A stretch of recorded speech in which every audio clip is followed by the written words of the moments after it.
Hey guys, Noel here, and it is Wednesday night. Well, we have a little bit of free time on our hands. That would be fun for us to do a midweek live stream. Well, I'm on paternity leave. Yeah. So I'm definitely enjoying my time with Santino and Serafina. But since Santino decided to go to bed a little early tonight, thought it would be an opportune time to do a midweek live stream. Hello, Sinister. How the heck are you, my friend? It is Wednesday night, so I just finished watching some Dynamite. And now I figured, you know what? Since Santino decided to go to bed early, it might be fun for us to do a live stream. Hopefully, everything is going well for you and the West Side. So, yeah, there's that. So, good stuff. Yeah, I know it's been a minute, man. But glad to have you here. Good stuff. Yeah, hopefully everything's cool over in Compton, right there. Good stuff. I've been watching a lot of Top Hat Gaming Man. He's been having some good videos, doing some nice histories on various Capcom characters. So I've been enjoying that. He did a nice one on M Bison. So that was good. So yeah, good to have you here. We have JoJo's Bizarre Adventure on in the background here. Jotaro and the gang are fighting Steely Dan, the sinister stand user. He does a lot of Twitch. I've been seeing he's been on Twitch recently. You know, it's actually funny because he did a video not that long ago talking about how he was doing Twitch, not Twitch. He was doing like YouTube live streamings, and it was like hurting his sub count. Hey Nick, how the heck are you, man? Double Dragon 4. Maybe I should check that out. You know, I haven't checked out the new Streets of Rage either. Yes, well, good. Yes, good evening. And because Santino, I'm hoping Santino doesn't wake up. Not that I don't like hanging out with him, but the problem is that he actually came home a little early from daycare puking. So he was good since he got back. But you know, when you're a father of a little one, you always know that if it is if there's like been puking earlier in the day, it's on the table for them to wake up in the middle of the night and do it. So, or what would be really fun is if he gave it to me and then I puked mid live stream. That would be real. I mean, that would really drive the sub count up, is what it would do. You know, really, you'll know that anything can happen on the Noel ComiX YouTube channel. So, Top Hat Gaming Man likes it. Both you and he tend to disagree with IGN and other reviewers quite a bit. Yeah, IGN can go straight to hell. Like, I can't even remember the last time I thought IGN was even remotely credible. IGN pissed me off back when they gave the PlayStation version of Marvel vs. Capcom a 7 out of 10. I mean, like, that's my favorite fighting game on PlayStation, tied with Street Fighter Alpha 3. So that was, like, bad enough. But I used to go on IGN, like, back in 1999, like, back when I had, like, dial-up internet, and I would look at, like, I don't know, just, like, you know, like, the little video versions. Yes, anything can happen in the World Wrestling Federation. Yeah, that is where I was getting that from. You know, yes, anything can happen in the WWF. New generation. So yeah, like I used to watch like Final Fantasy IX videos before it came out, or like Marvel vs. Capcom 2 videos. They used to have these like little like kind of thumbnail, you know, whatever, like those little like dial-up movie videos you could see. So I used to watch those on IGN. But IGN just essentially got overtaken by like corporate BS. You know, they became kind of like a, you know, kind of a shill site, in my opinion, at least. And nothing is more evident than IGN being full of crap. Than one of their hacks were saying that like there's never been a good Sonic the Hedgehog game, which is complete bullshit. Because like we're on Sonic's 30th anniversary. And while his 3D games are objectively spotty. His 2D games on the Sega Genesis and Sega CD, Sega Mega Drive and Mega CD, and even his stuff on the Saturn is fantastic. I would say there hasn't been a bad. There has been no bad Sonic game on Sega hardware. The closest you're going to come to having a bad Sonic game on Sega hardware is Sonic R, and that's not even bad. Like, it's just kind of an awkward racing game, but it's still pretty good. World Wrestling Federation, a global force in sports entertainment for over 50 kayfabe years. Yes, there it is. So, we have the Stardust Crusaders, walking like an Egyptian on our very nice Trinitron set right here. Running through component video. So, we're having Pluto TV and all of its glory. You know what else I've been watching on Pluto TV that is, like, fantastic? Some people don't like 3D Sonic Blast. Yeah, I like Sonic Blast. In fact, you know what I'm going to do? We're going to play Sonic 3D Blast tonight. I'm going to tell you why that game is good, since it's Sonic's anniversary. And we'll play that both on the Genesis and on the Saturn, because that was one of my first Saturn games with Sonic 3D Blast. Now, would I have preferred Sonic Extreme? Yes, I would. And I'll tell you how much I like Sonic Extreme. I showed this on the stream before. We have the novelization of Sonic Extreme. Now, what I'd really like to have is the Sonic Extreme Walkman, which also exists, but, I sadly don't have it, so. But yeah, this book is terrible, but it's still fun. It's not, like, bad. I shouldn't say it's terrible. It's weird. It's weird. Like, so, what is that? So, the bunny from the Saturday morning cartoon is kidnapped, and, hey, Orc Slayer 11, how the heck are you, my friend?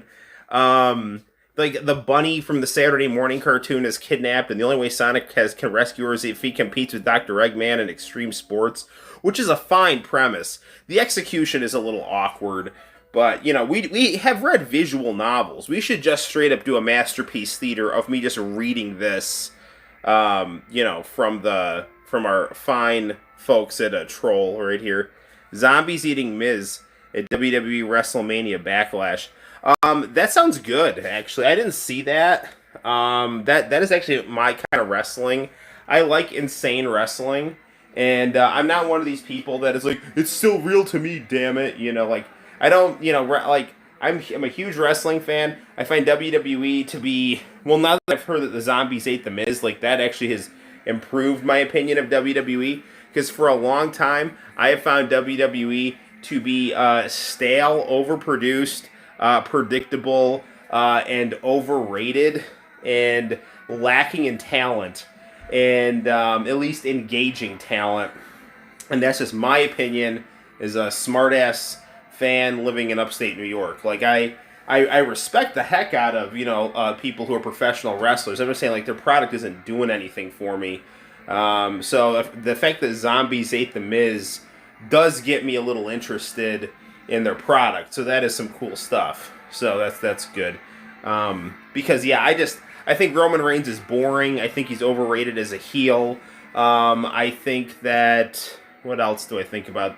There's just no one in WWE that I, like, aspire to be outside of, like, like Cesaro and AJ Styles are cool, but I just don't like anyone there. I'm a big AEW guy. I was watching AEW, and I watch AEW and Impact every week, and I watch New Japan on Saturday morning, streaming from TV Asahi, and what I saw at the end of AEW was, like, John Cena is doing some show on TBS, and he's, like, kind of, like, trimmed down. What would be awesome is if at the AEW pay-per-view, John Cena showed up, and he could kind of be like Hogan when he came to WCW. He was kind of, like, trimmed down, and I think that would be pretty cool. So that would be cool, in my opinion, to have John Cena try to do, like, kind of recreate some of the Hulk Hogan going to WCW magic. Now, the thing is, you got to make sure that he doesn't upstage Kenny Omega, although I don't know if that's possible, but it would be pretty cool, because Kenny Omega's, really rolling right now, but it would be awesome to see Omega and Cena in AEW, kind of doing that kind of Hogan Flair style stuff. So I don't know, skinny Cena, and then him eventually getting booed by the fans and snapping and turning into an evil version of himself. That'd be some good stuff. So maybe history can repeat itself a little bit. Who the hell knows? I don't know. I like AEW. I think it's fun. The match quality's good. The talent's more energetic. There's actually people in AEW that I enjoy seeing. Like Young Bucks had a great match tonight against the Varsity Blondes, like acting like psychotic heels. Kenny Omega is awesome. Orange Cassidy's funny. Rusev is like way better in AEW, man. He cut a really good heel promo tonight on Jake the Snake and Murder Hawk, Lance Archer. So it's good stuff. Noel didn't mind Blood and Guts. Actually, I didn't. Yeah, I didn't see Blood and Guts actually because something was. Oh, you know why I didn't see Blood and Guts? I was in the hospital with my daughter getting born. So that's an excuse for missing wrestling right there. So Serafina was born the day. There was some blood and guts. It was a cesarean. So I did see some blood and guts. But I didn't see the blood and guts of AEW. I stayed above the belt. So I was in the vicinity of blood and guts. So now that everyone's been chased away from the live stream, why don't we play some Sonic the Hedgehog Spin Dash Edition on the At Game Sega Genesis? Yeah, so good stuff. So, yeah, I heard Blood and Guts was okay, but people always find something to bitch about. I heard, people said that the ending wasn't good. Your daughter's birth is obviously more important. Yeah, you're one of those wrestling fans that's, sane. So, Meltzer missed his daughter being born. Meltzer has a daughter? I don't know. So, I've gained some respect for Meltzer because, I've been listening to a lot of the, Observer, having, a robot read the Pro Wrestling Observer, coverage of the Montreal Screwjob. And it's good stuff. His coverage of that was really good. Flair probably missed his daughter being born. Yes, but the question is, did he even know that daughter existed? I don't know. Hopefully he was there for Charlotte at least, so who knows. Charlotte's actually super cool. She was super nice to my friend's son. We actually saw her drinking a cup of coffee after a WWE house show in Syracuse. And, she, said hi and gave my friend's son, a little autograph and things like that. And it wasn't even, planned. We're just kind of is that Charlotte right there? So she kind of, motioned him over and gave him an autograph. It was very nice. You know what else is good wrestling-wise? Jeff Jarrett's podcast with Conrad Thompson is really good. So check that out. It's called My World, and it's my favorite podcast, next to his Bischoff one. His Bischoff podcasts are good, but I don't know, you really get to see the pros and cons of Eric Bischoff on those podcasts. But I don't know, I like to hear the perspectives of people who were actually there, and not just the newsletter narratives of pro wrestling. Anywho, I said we were going to play some Sonic, and by God, I love Jeff Jarrett My World Impact theme. Yes, that is a good theme. And Jeff Jarrett and Impact is, in my opinion, that was his best work.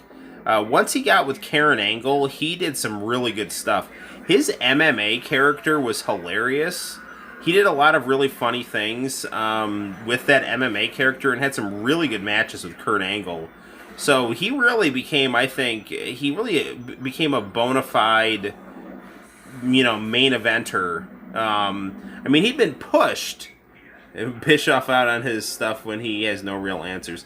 Yeah, I think sometimes I agree. I think that there are times when Bischoff ducks questions. I don't know if he's ducking questions or if he legitimately just doesn't know. He knows about stuff that he cares about, but the stuff that he, doesn't look good in, describing, he tends to conveniently forget. And Bischoff, I love Eric Bischoff. He's the architect of my youth in terms of, WCW Nitro, which is my favorite show, next to The Simpsons and Boy Meets World growing up. I hold those things in like a three-way tie for American programming. WCW is just my absolute favorite television programming, growing up in the 90s. I mean, WCW Saturday Night, Main Event, Nitro, Thunder, I watched those things. I was always a bit over WWF. So, yeah. But, Bischoff, I don't know, I don't know, him, defending the Starrcade 97 finish, which... Well, it wasn't as bad as people, make it out to be now, but it definitely was, not good and screwed up WCW's momentum. I mean, it gave me, as a Hogan fan, something to complain about in my 14-year-old head. But, the booking of Bret Hart was bad. The climax of the Hogan Sting thing was odd. And just the booking of Bret Hart was atrocious. I actually just did a video on the channel where I did manga illustrations, doing fantasy booking of Bret Hart in WCW. So check that out on the channel if you get a chance. It would be nice if we could get a teacher and a security guard podcast. I would love that. In many ways, our jobs are similar. But yeah, no, hell yeah. I mean, I'd love to do a podcast where we just kind of talk about just our common interests and and how our respective professions give us insight into those disturbing worlds. So, good stuff. Well, I've been talking for 17 minutes. I keep saying we're going to play Sonic because it's our 91st live stream, and Sonic came out in 1991, so I thought it would be cool for us to at least start out playing some Sonic games. While I've got a little bit of free time with the family going to sleep on the early side and me being on paternity leave. I have, this is my last week of paternity leave, so I have to, take advantage of it. Also, I'm doing grading too, so, but I'll do the rest of my grading tomorrow. It's 10 o'clock now. Let's have some fun.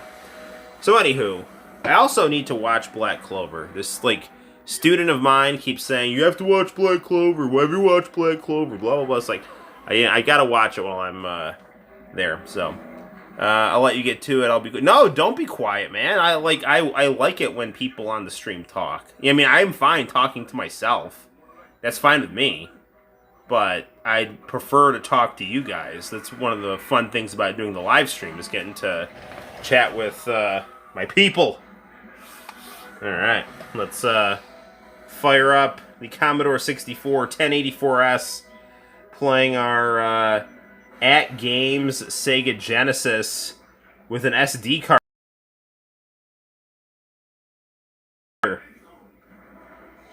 Let's position our camera like so. Sounds pretty good. Alright, where's my controller here? Oh, right here. I'll hit the lights.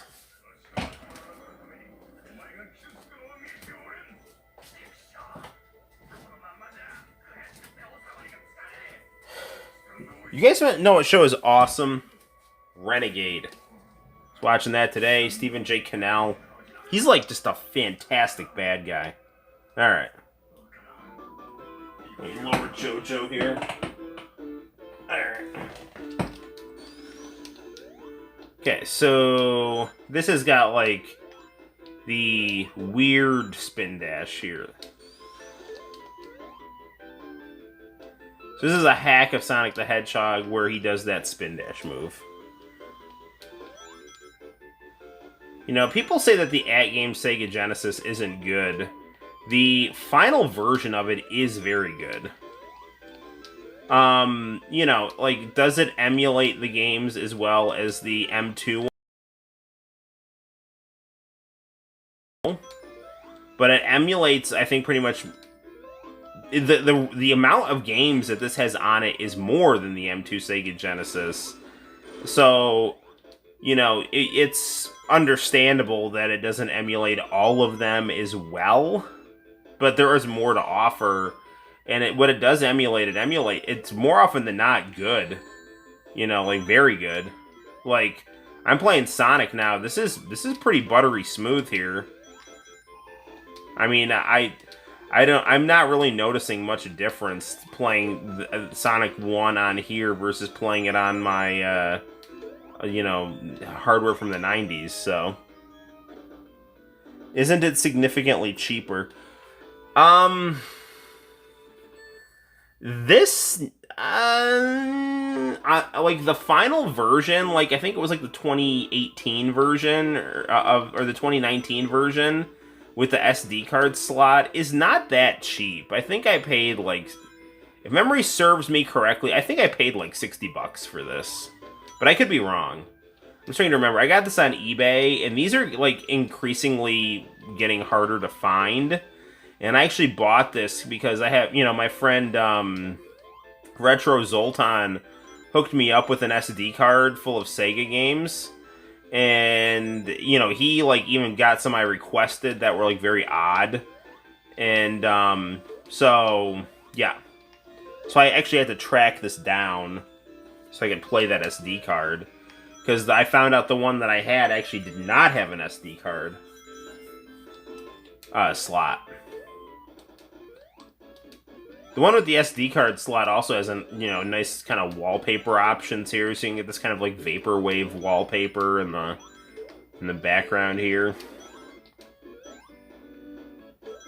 But I really like the M2 Sega Genesis. It's really good. I'm not telling you not to get that. I'm just telling you that like people have like crapped on at games a lot, and I mean it's not like some of the earlier at games Segas were you kind of get what you pay for. I mean it's like adequate emulation and messed up music.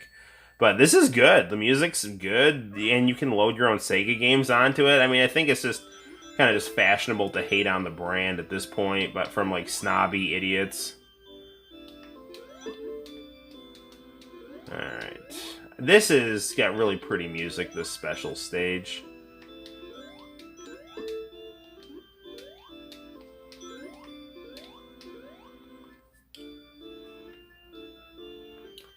Jump, Sonic, now! I'm like on the last world of Mario 3D World. The game is a lot of fun.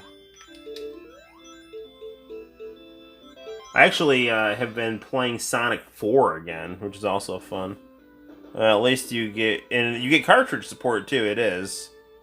I already got the M2 one. They're both good. I would get both. The good thing about the At Games Sega 2 is that it's compatible with Mega Drive and Genesis. Because, you know, it's like it's a hard mod. You know what I'm saying? It's like, the reason you can't play Mega Drive games in an American Genesis is just because the cartridge slot internally is, like, it blocks, or no, like, the cartridge shape of the Mega Drive cartridges, like, they mess it up so that they don't quite fit in a Genesis, but they expand the cartridge slot slightly so it will fit in okay. You know, I mean, you can solve that problem 99% of the time with a Game Genie. So that's, I mean, maybe 99% is too generous, but, you know, pretty much every Mega Drive cartridge I have works in a Game Genie. The only one that doesn't work is, I have, like, this weird Sonic hack game, like, that was, like, Sonic 2 Heroes, and that doesn't work in my Game Genie. And it doesn't even work in the newer At Games Sega. It works in, like, the 2017 At Games Sega. Like, the one without the SD card slot. That it will work in, but it won't work in this one. It's just some weird repro cart, but it's a cool Sonic game. Swinging Disco Ball.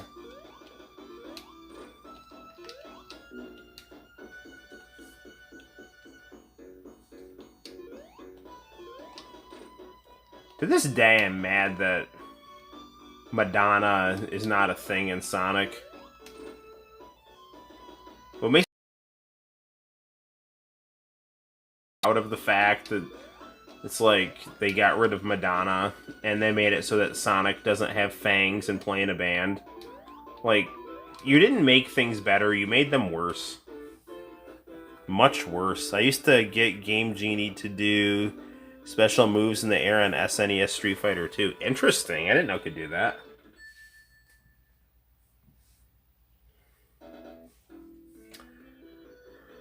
Ah, the Marble Zone. I really like the Japanese commercial for this game with Claymation Sonic. You know, I was actually going to stream yesterday night. But I should say, or last night. I guess yesterday would be like day. You know, yesterday. So like last night rather than yesterday night. Anyway. But, like, I was putting Santino to bed, and he always listens to Kristen Bell reading Daniel Tiger. And she has this, like, angelic, hypnotic voice that, like, puts you to sleep. I fell asleep before he did. The pictures in that Daniel Tiger book are also adorable, too. Like, if you ever have trouble sleeping, just YouTube Kristen Bell reads Daniel Tiger. It will, like, make you drift off to dreamland. Then in the closing credits to the unofficial sequel to Bloodsport, Blood Fight, the closing credits to that movie are also very relaxing and will put you to sleep, so.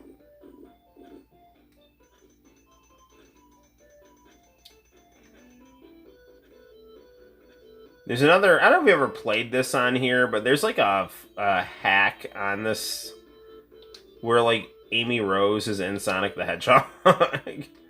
There's a ROM for the Sonic Saturday Morning in Sonic the Hedgehog, but it won't play on here. I did not like the Saturday Morning Sonic cartoon. I'm a huge Sonic fan, as you know, from the fact that I have the Sonic Extreme novelization. You know, so, like, Sonic is my favorite video game character, but I didn't like the Saturday Morning cartoon Sonic. I loved the syndicated Sonic, like the syndicated version of Sonic the Hedgehog cartoon. That was, like, really funny. And I thought it fit within the lore of the Genesis games. But the Saturday Morning one was just, like, weird. Like, it was just dark, and it didn't know what it, like, I don't know, like, yeah, like, it didn't, like, know what it wanted to be. It was, like, part furry Holocaust, part sassy cartoon hedgehog. I was just weird, man. Like, I didn't like it. Yesterday night, Shadow. Yeah, I've heard I don't know if I have a hack with Shadow in this. I know those exist. You know, I didn't play Sonic 2, Sonic Adventure 2, so I've never actually done much with Shadow.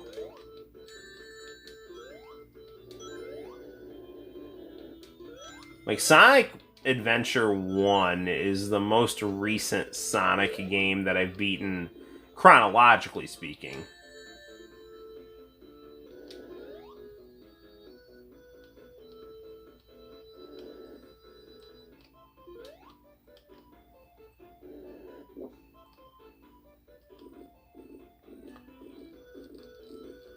Run, Sonic. Run like the wind.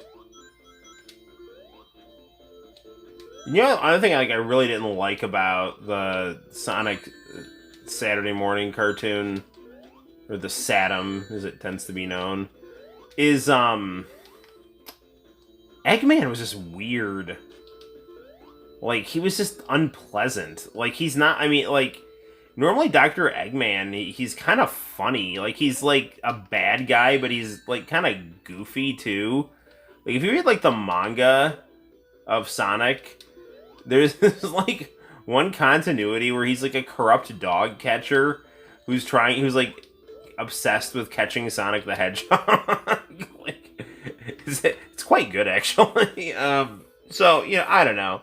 But here, it's like, he's just weird, and he's like that snivelly guy or whatever. It's like, I don't know, like, Scratch and Grounder were, like, really funny. And they were, like, based on, like, robots from the video game, you know.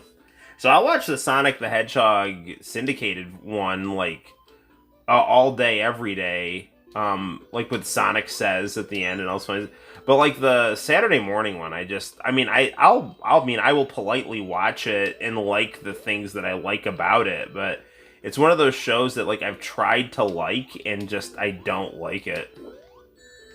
It doesn't get Sonic.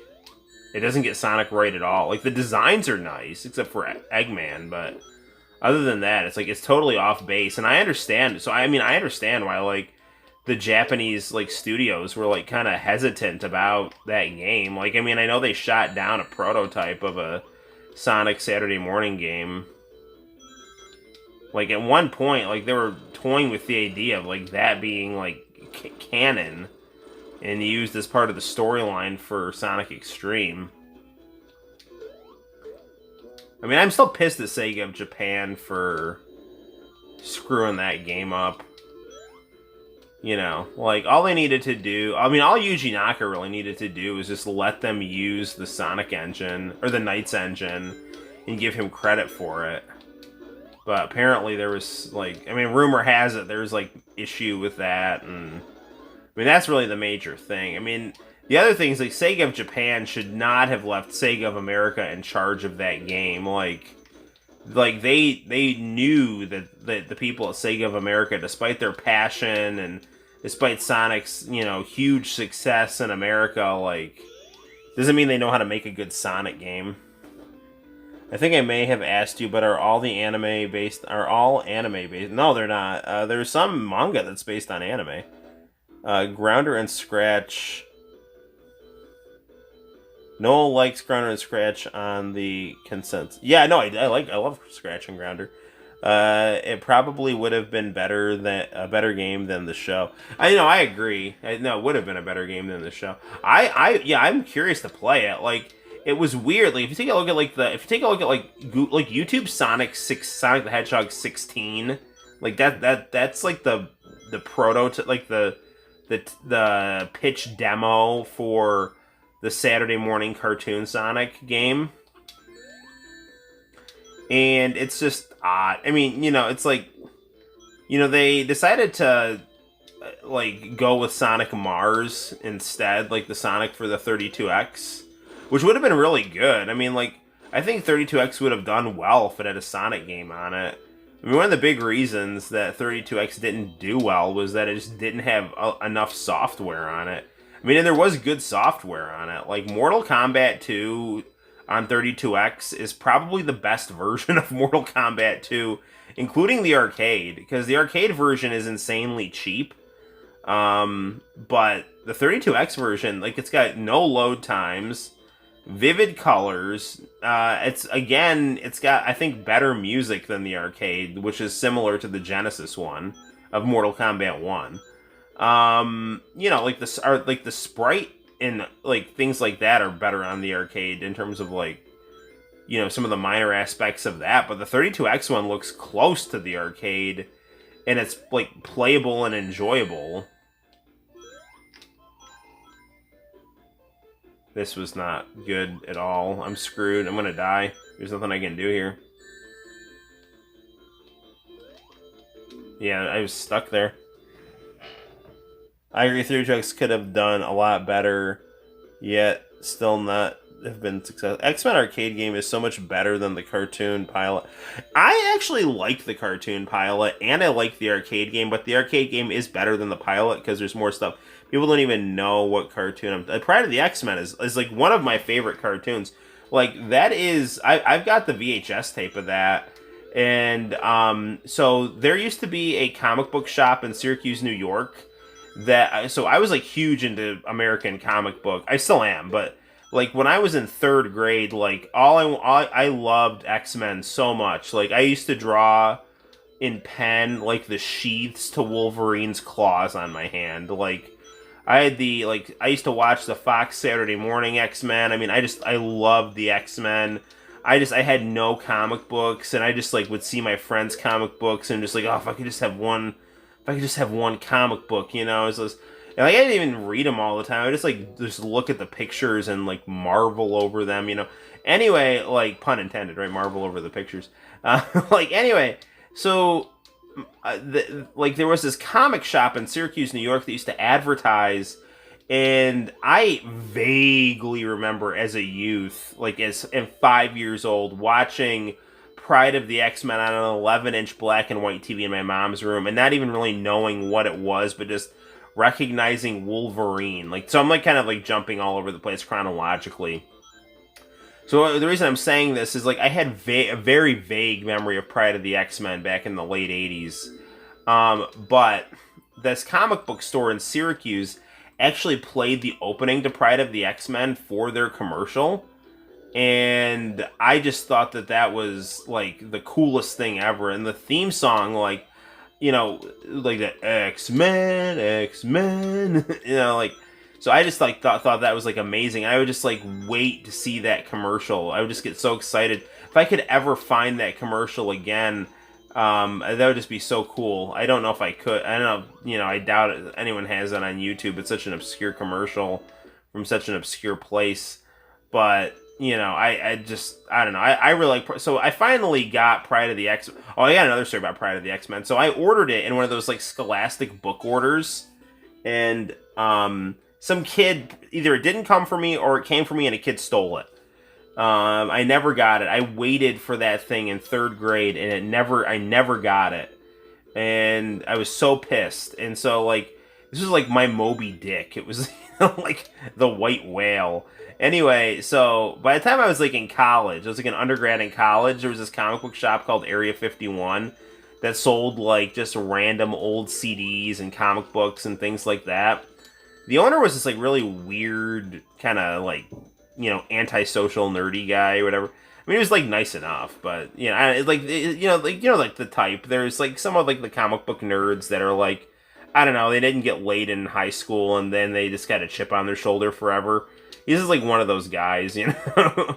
He's proud to be resentful, you know. I don't know. Anyway, but you know, he was like always nice to me, but I just kind of got that vibe from him.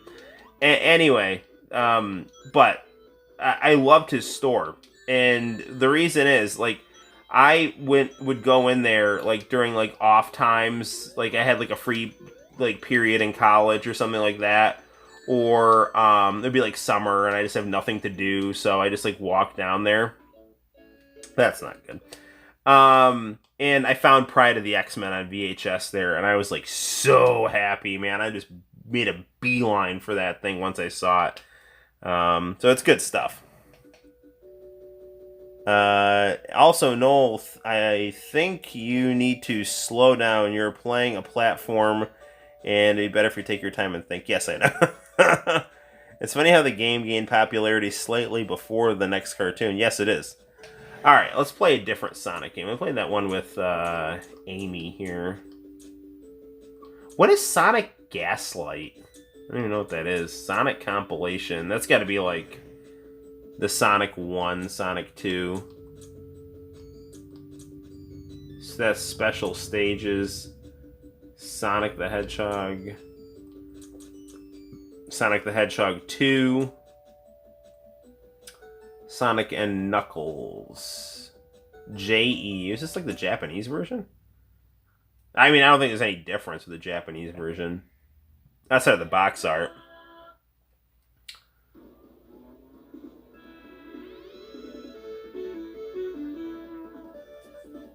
This game was prominently featured in the 32X infomercial Absolutely Rose Street. Alright, let's play some Sonic and Knuckles.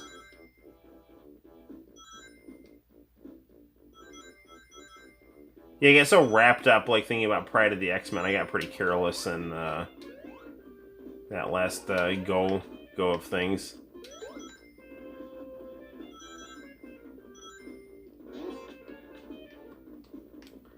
So, I mean, regardless, I think we have some objective evidence that IGN is full of crap by saying, like, oh, there was never a good Sonic game. Like, I mean, like, the fact that someone can actually say that with a straight face is just maddening.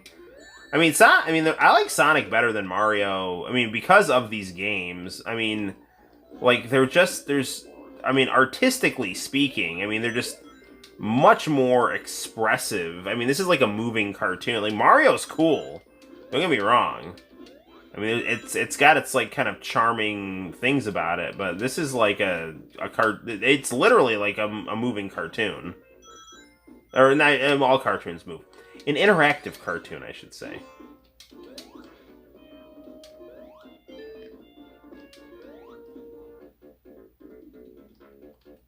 Let's play some slots.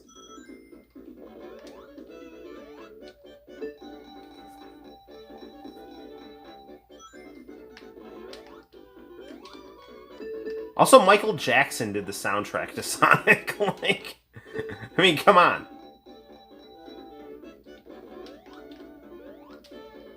I mean, uncredited, but still.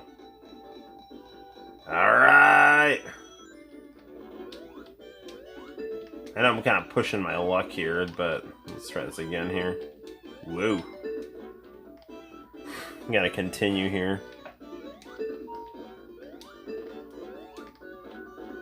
Come on, come on, come on! Ah, darn it. Well, at least we didn't lose any rings.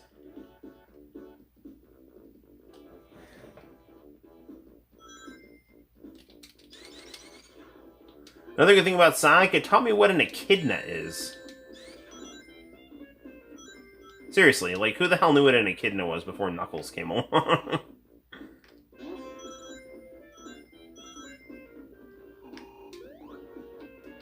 Bong.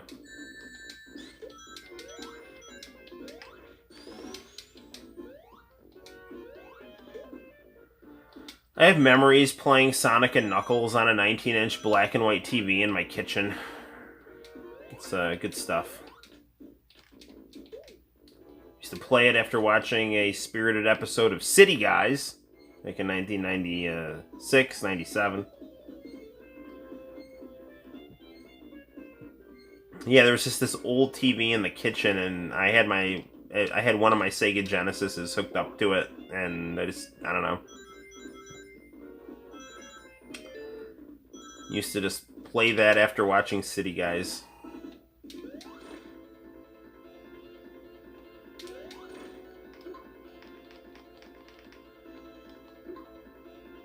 Come on. Ah!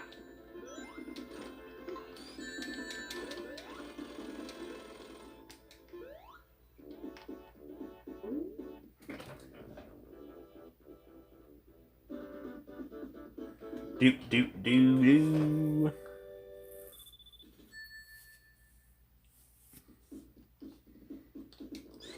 So it looks like Tim Tebow is going to make the Jacksonville Jaguars, and I'm super happy about that.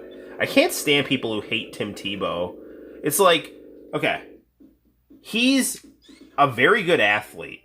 He is a Heisman Trophy winner, and he brought his team within a game of the Super Bowl, and he captured the imagination of the country, and is athletic enough to play football and baseball. Which is not an I mean, like, Deion Sanders and Bo Jackson can do that. Now, you can say, like, well, you know, he only made it to AAA in baseball. But I will tell you, that's not an easy thing to do. Michael Jordan got stuck in AAA, okay? And the fun thing about Tim Tebow is he not only trained for the New York Jets in Cortland, where I live, he played baseball in Syracuse, right above where I live. And then before he played baseball in Syracuse, he played baseball in Binghamton, where I went to college. So, Tim Tebow has been all over my backyard. Not literally, but, I mean, maybe. I don't know. Like, I'd welcome Tim Tebow to loiter in my backyard. Either way, you know, and I remember when he went on the New York Jets, like, he went from being the most sensational quarterback in the NFL to, you know, like, riding the pine, and the New York Jets just were not good for his psychology, because, you know, it was just, like, I don't know, he could never really get going, you know? So, I don't know, whatever, but anyway, like, if he earns his spot, and it looks like he has, more power to you. I just can't stand these, like, moronic talking heads on, like, you know, like Shannon Sharp or whatever, who, like, his duty is to just take the opposite position of Skip Bayless on what, I don't know, like, it's just freaking stupid. You And it's like, then there's people it's like, oh, well, Kaepernick doesn't get a chance. Like, Kaepernick gets whatever chance he wants. He's like, I've heard multiple times that Kaepernick has turned down spots on teams, that he considers, beneath him, or, he, can either potentially just have a better chance of making money if he is like the outsider rather than the subpar quarterback, so. But I mean, I'm cool. Like, if Kaepernick, can get his crap together and get going, like, I think his persona is, more to draw attention to himself than to be principled, personally. But whatever. Like, I don't care, But, I mean, I think Kaepernick or Tebow in the backfield is a good idea, Like, the throwing running back is a huge, interesting thing, I think, But yeah, I really hope Tim Tebow, they can like get the ink dry on his contract, and they can just like, tell everyone to go screw off, because Tim Tebow is just like, much better than most people. He's a good dude, pretty girlfriend, good looking guy. He prays every time he gets a touchdown. He's like a comic book character. So I don't care like who you are, you should all be jealous of Tim Tebow, because you'll never be as good as him. And seriously, like, it's like, oh, why does he get a shot? I don't know, because he almost got the Denver Broncos to the Super Bowl off the bench, and he's got a Heisman. So go screw off. Like, seriously, like, what? Like, I'm sorry, what the hell have you ever done? Like, it's like, oh, he doesn't understand the mechanics of the game. Well, he understands them well enough. Like, I don't know, whatever. My T-ball rant got me going here. It's funny how, also, Noel, I'm looking at the screen here, it hasn't changed. Yeah, it's like, Noel, slow down. I get on these rants, and then I just get careless playing Sonic. Should do a hack of Doom, where Tim Tebow's face is on everything. I don't know. I find that concept amusing. Remember, like, on N64, they just, like, paste a face on something? Like, they just get, like, a picture and stretch it out and throw it on polygons. They just do that with, like, Tim Tebow.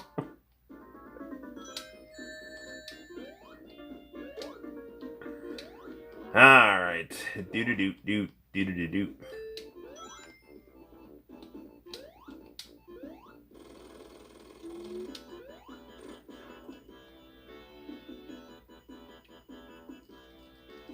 Get him, Sonic.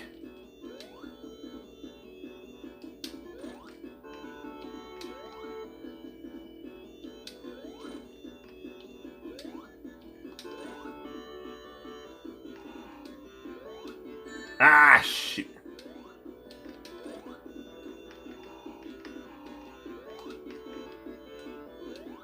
Gotcha. Alright, we got him.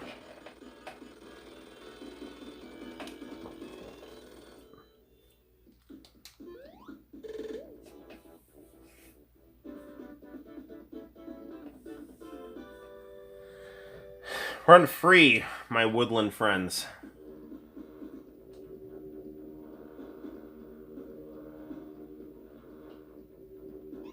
Is the chat frozen, or are you guys just not bothering me so I can, concentrate? Since you all know I can't multitask. It's the flying battery zone.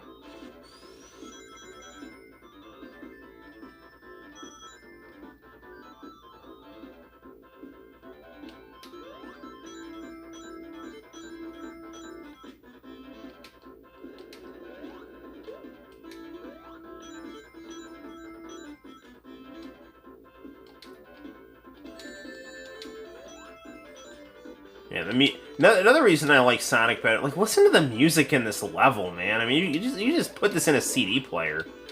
Like, you could literally just pop this, load up your batteries in your Sega CDX, and just take this on the road with you. Oh, you're all being quiet. Thank you. And that's why you should all be quiet. You were fixing a burger. Nice. You know what I can't stand, my friend? Mayonnaise on a hamburger. And that's why I like McDonald's so much. Because none of their default hamburgers have mayonnaise on them. Now, will I not eat a hamburger with mayonnaise on it? No, I will eat a hamburger with mayonnaise on it and be happy about it. I'm not, like, that much of a, you know, like, it's not like it repulses me. I just prefer not to have mayonnaise on my hamburgers, okay? I think it's messy, it takes away from the taste of certain things, okay. So, like, it's like, okay, one of my best friends, like, you've seen him on the channel, like, my friend Peter, like, he gave me the Mountain Dew Xbox. Like, we've reviewed a couple games together on the channel. He's freaking hilarious, and he's been my friend since, like, 4th grade. No, 5th grade. He came to St. Mary's in 5th grade. Anyway, he used to work at Wendy's, so in high school, I would go and see him. Just, you bother your friends at work, and that's how you help them get through the day, just, that kind of thing. So anyway, like, I would try to go to Wendy's, and it's like, they say they'll make it your way, and it's like, every single time I say, can you not put mayonnaise on the hamburger? Not Peter, because he's not making my burger, but like the person in the drive-thru. And like every freaking time there's mayonnaise on my hamburger. It's like, oh yeah, we can do that. It's like, well, I know you can do it, but will you do it? Which is why I like McDonald's, because I just go into McDonald's and get my quarter pounder and there's no mayonnaise on it. Or I can get my Big Mac and the mayonnaise has been turned into Russian dressing, which goes with the burger, because the relish makes... You know what my problem is? I can't stand soggy bread. Like, whenever my wife makes, like, tacos, I insist on either having, like, hard... And I like soft-shell tacos, don't get me wrong. But it's gotta be, like...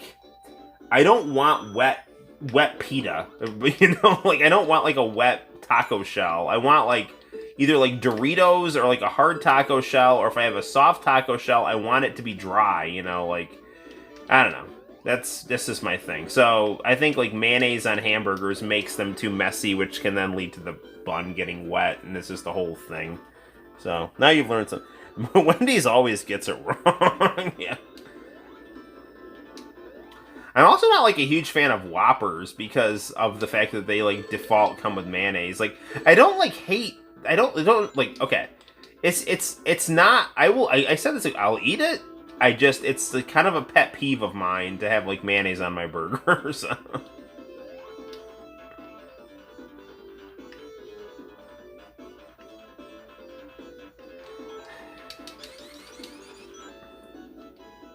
Extra life.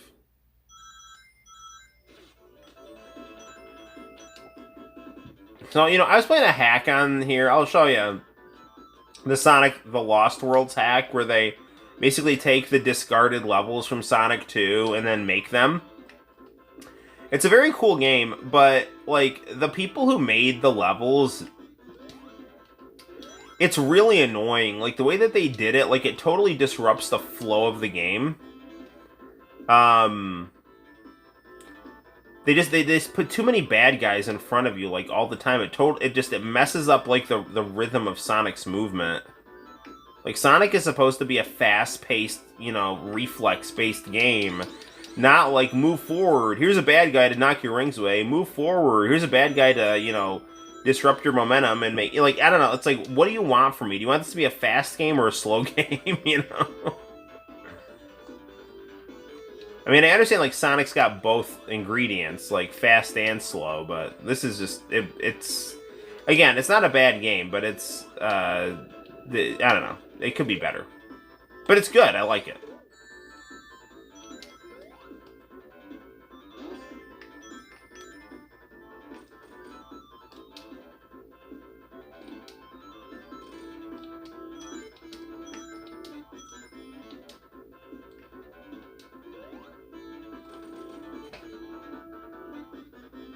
Big King is like a Big Mac. Is that still around? I mean, a Big King is a Big Mac. They just probably get the secret sauce recipe wrong. They haven't left the mayonnaise in the sun out long enough. Yeah.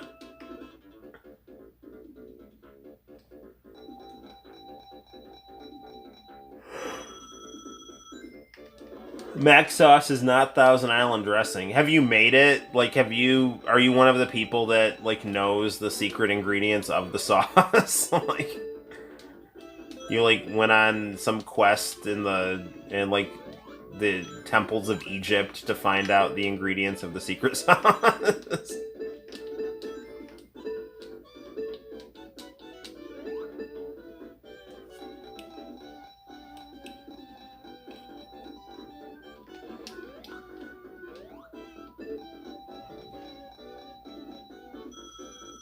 Yes, AEW is what WCW would have been had it stuck around. I think if Bischoff got, if like Bischoff's like Fusion Media buyout actually happened, I think AEW would be. I think WCW would have been like either Asylum era TNA or AEW. You know, like yeah, that and you know what's crazy? Like I've been okay, so I kind of hopped in and out of the Asylum TNA stuff. I'd like watch it scrambled on pay-per-view because we still had like analog cable to the point where like you could still like watch pay-per-views or like movie things scrambled, so I used to watch like wrestling pay-per-views scrambled and stuff like that. So I would like here and there like watch either TNA or oh, there was like one that was in Europe, like World. Oh, what the hell was it? There was like some weird European company pay-per-view. Bret Hart was there for like a minute. Like I remember like him cutting a promo, like bashing both Eric Bischoff and Vince McMahon. And Sting was there, Luger was there. It was like really brief though. Like anyway, I used to watch TNA and those types of things. And, like, what I'm trying to say is, like, I watched some of the Asylum era TNA stuff, but because it was scrambled, like, I didn't, like, watch it all the time. It's hard to always follow what was going on. And I just didn't realize, like, during the Asylum time, how many big names were actually there. Like, I mean, like, pretty much anyone who was everyone was there at some point. I mean, including, I knew Hogan was there. Hogan was going to wrestle Jarrett, but, Vince basically lured him away, so.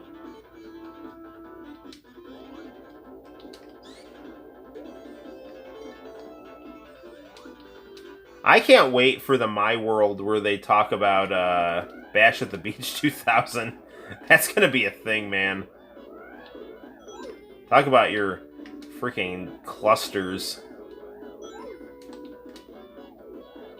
I heard Jarrett saying, like, how he and Hogan, like, went over this whole match. Like, and then he gets out there and, like, Hulk, like, lies down. It's like, what? Ah, it's no good. WWA, that is it. That's what I'm thinking of, man. World Wrestling All-Stars, right? TNA also at WCW would have been. You reminded me of that episode of The Simpsons where Homer and Apu did that hike to ask those questions Homer wasted. Yes. Really? Yes. Really? Yes. My mom wore a Chanel suit today, and I was like telling her that she was like Marge on The Simpsons when she found that Chanel suit at that like outlet store. Bells? Where will you be attaching those bells to that mangled Chanel suit? Man, 90s Simpsons were just like the freaking best. Like 97, 96, that was like that was like the highlight. That was like the high point of the series, Like, I mean, the Conan stuff was phenomenal, but like, I don't know. For me, like the stuff in like 96, like Frank Grimes and the short stories about Springfield with steamed hams and Homer being a boxer, like, and I mean obviously Homer gaining 61 pounds to get on disability,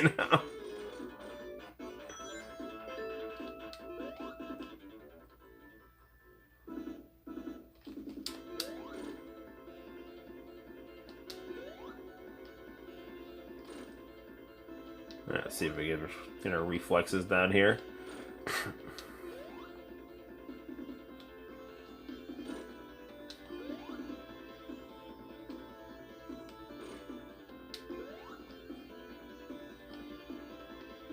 There we go.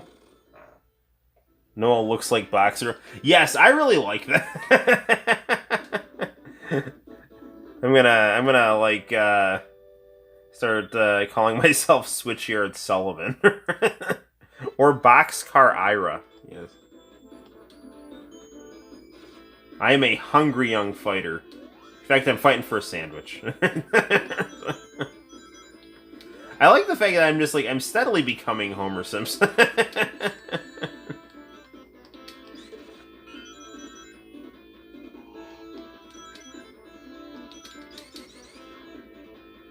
I didn't get to actually go boxing today because, well, I mean, you know, Santino was sick, so I didn't get to go work out.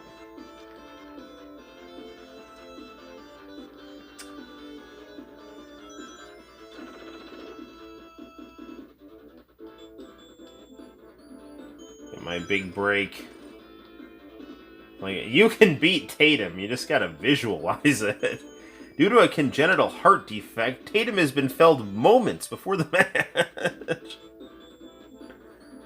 I like how Lucius is exactly said to not be Don King. Lucius sweet. He's exactly as rich as Don King and looks just like him too.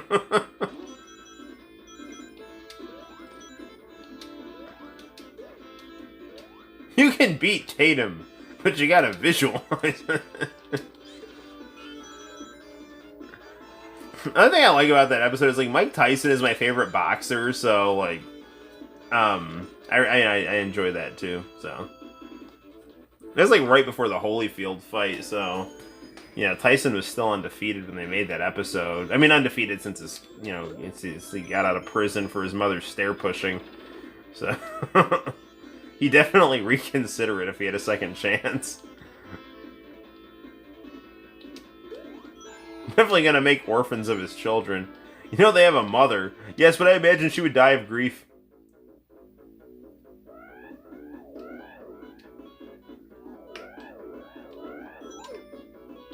They also got the fact that Don King didn't give a shit about Mike Tyson either, you know? Man, hooking up with Don King was like the worst freaking thing Mike Tyson could have done. Oh, shoot.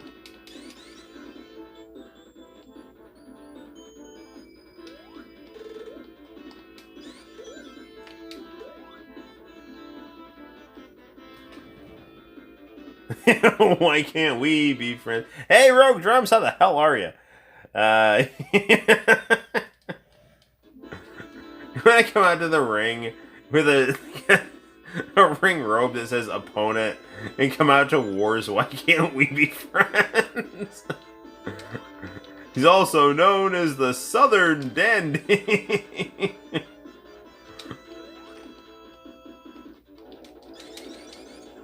I am a stalwart young pugilist who cannot be knocked down. Fustigation aside, Mo. This is your last chance at the big time.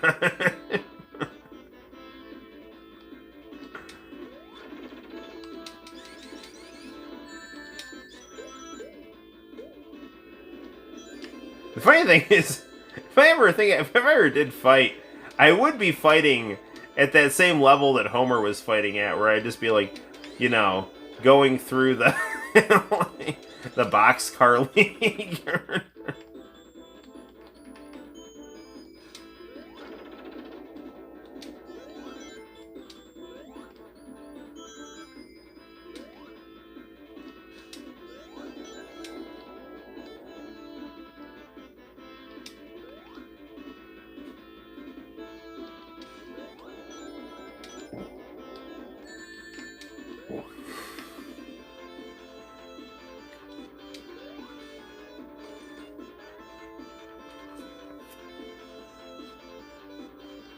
I've been told I have a hard head, too. It's because I have Homer Simpson syndrome. It's like I'm wearing a football helmet inside of my own head.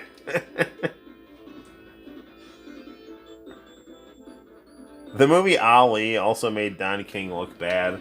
Don King makes Don King look bad. Like...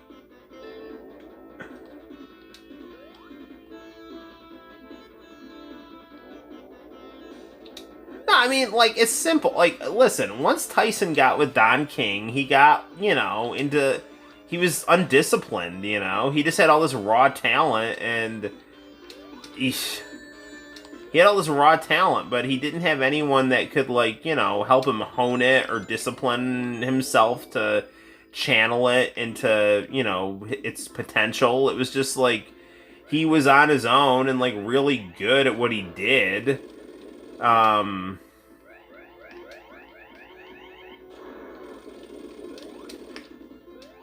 I supposed to do here? I don't even remember.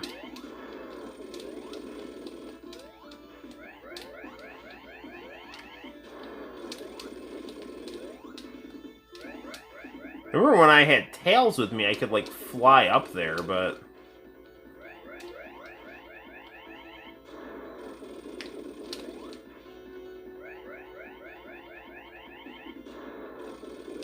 Oh, there we go. I just had to avoid it.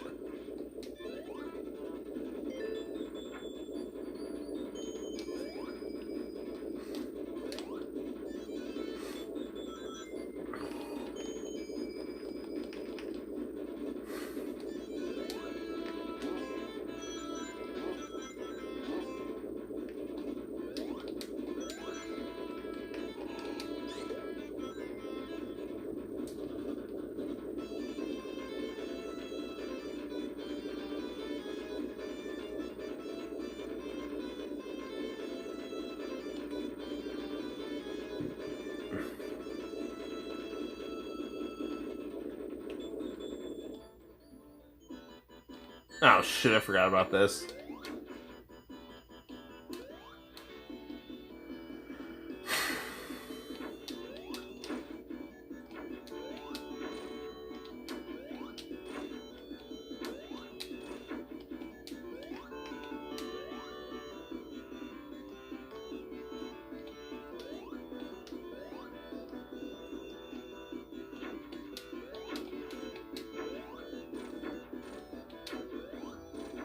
Got him. Alright. When Homer asked Moe if Tatum was another hobo. I'll have to check on that. Homer, I gotta be honest with you. I didn't bring you up here to look at my tar paper. You did it.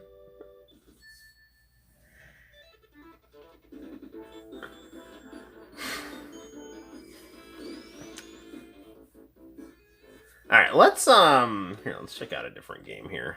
Okay, quick game.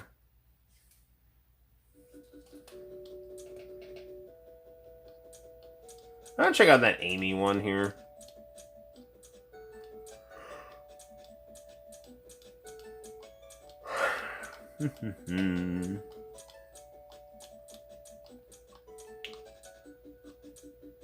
That horrible Mario and Sonic the Hedgehog is on here. That game is truly horrible.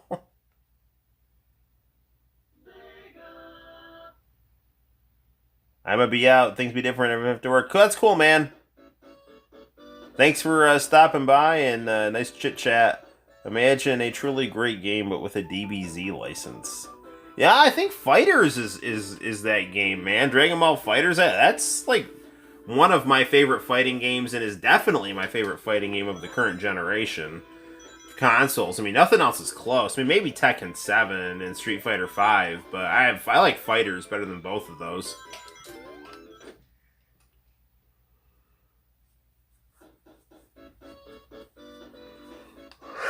Alright, Amy, let's get rocking and rolling.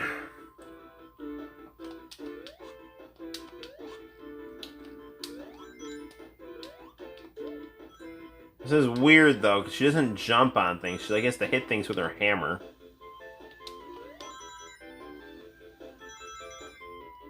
I know I said I was going to play 3D Blast, too, so we gotta do...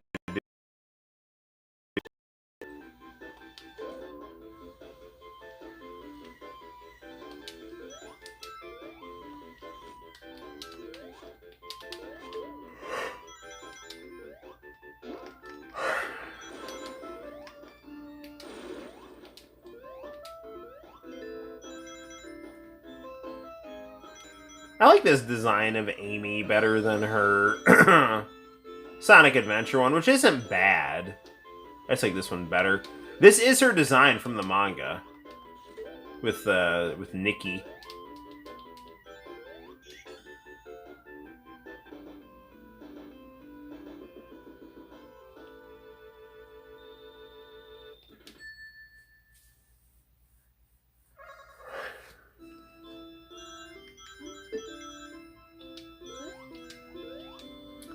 Come on, Amy.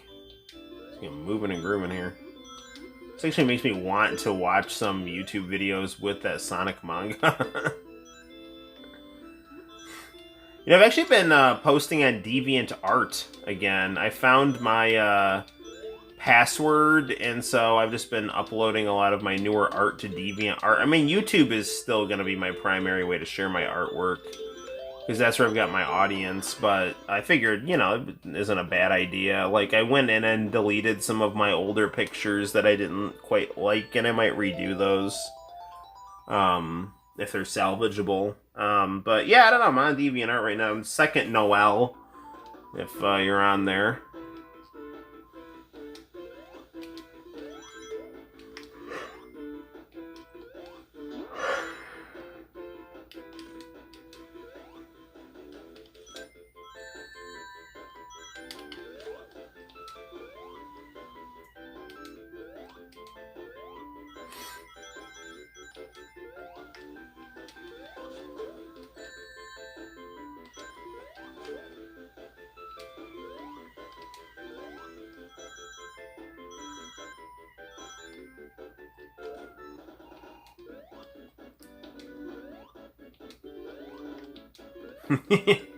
Homer, why is the newspaper saying you're going to fight Drederick Tatum? I was gonna surprise you, but happy anniversary, baby!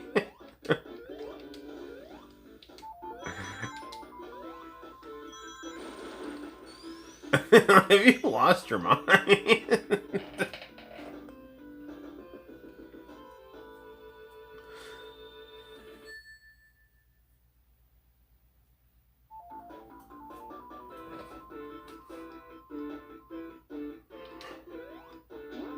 Oh, boing.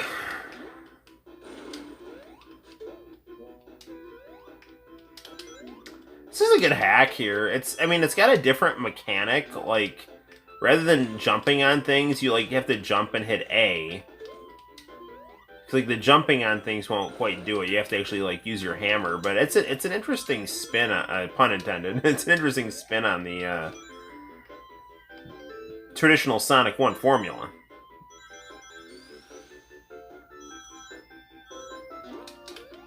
What else we should probably check out on the stream is Phantasy Star 2 Easy Mode. This is a cartridge I just got through Etsy.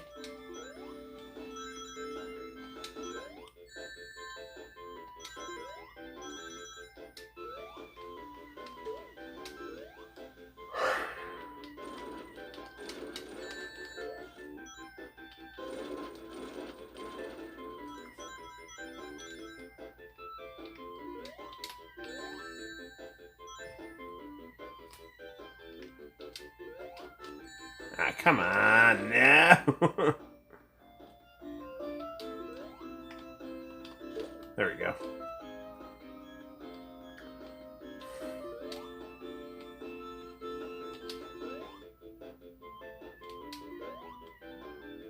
I need rings, darn it.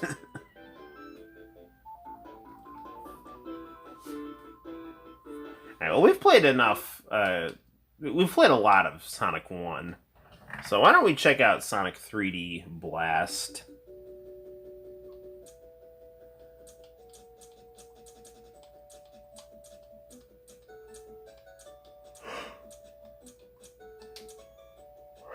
Let's start off checking out the Genesis version of this game here. And we'll move on to the Sega Saturn.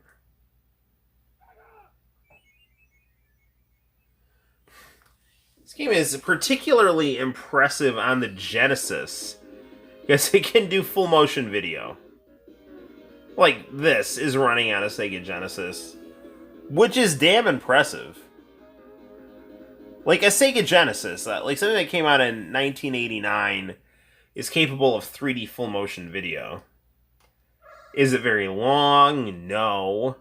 It's kind of limited in what it can do, yes, but still, I mean, come on. It's damn impressive. Flickies are mysterious birds. They live in another dimension, and they can travel anywhere through large rings.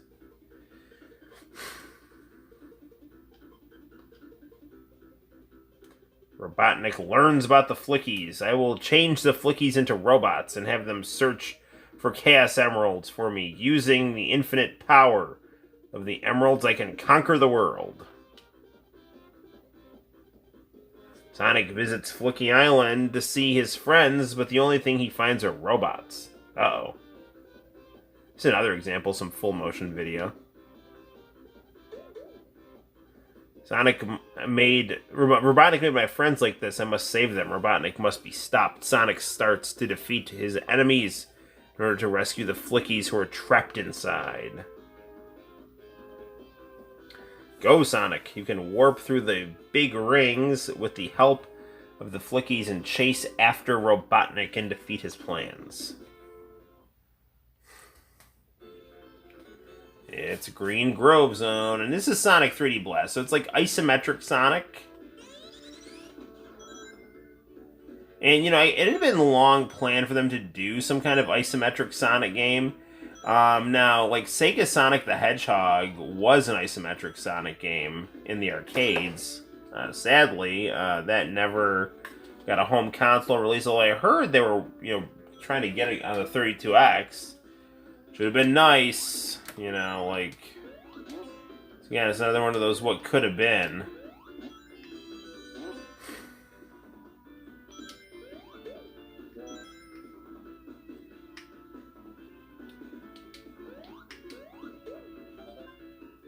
So this game's got kind of an interesting mechanic here. You have to go, like, get the Flickies after you get the bad guys. So, I mean, it's, like, still... Sonic is still fast, but this is definitely based on more slow-paced exploration. But not, like, super slow. But still, you know, you kind of poke around.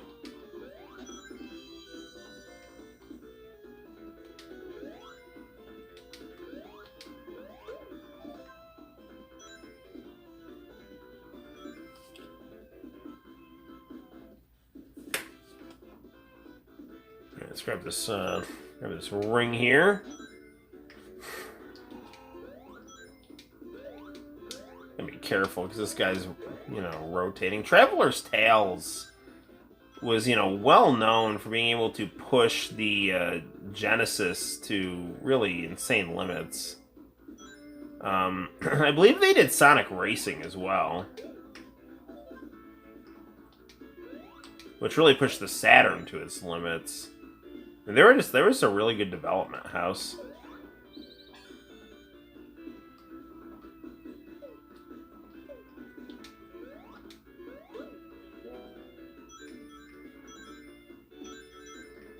Now, to go to a special stage, Tails and Knuckles are hiding around. So you pretty much have to find where they're hiding here.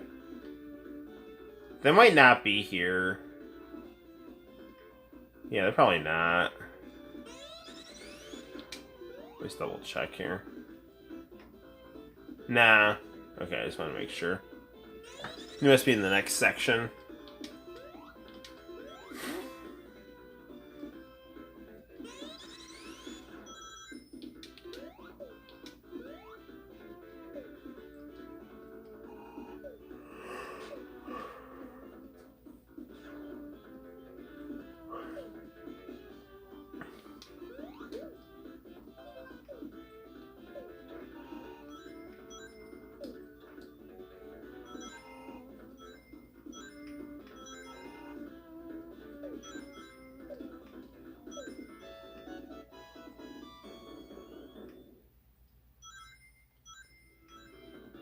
Almost.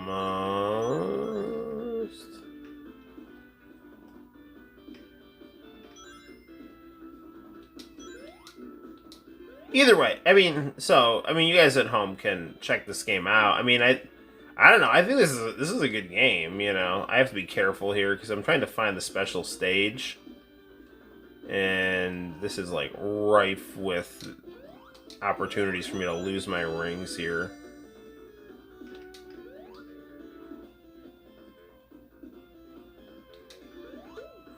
You gotta have like a 50 ring deposit basically. And then Sonic or Knuckles will... there's Tails here, okay. Yeah, so here we go. Now, these are gonna... This is...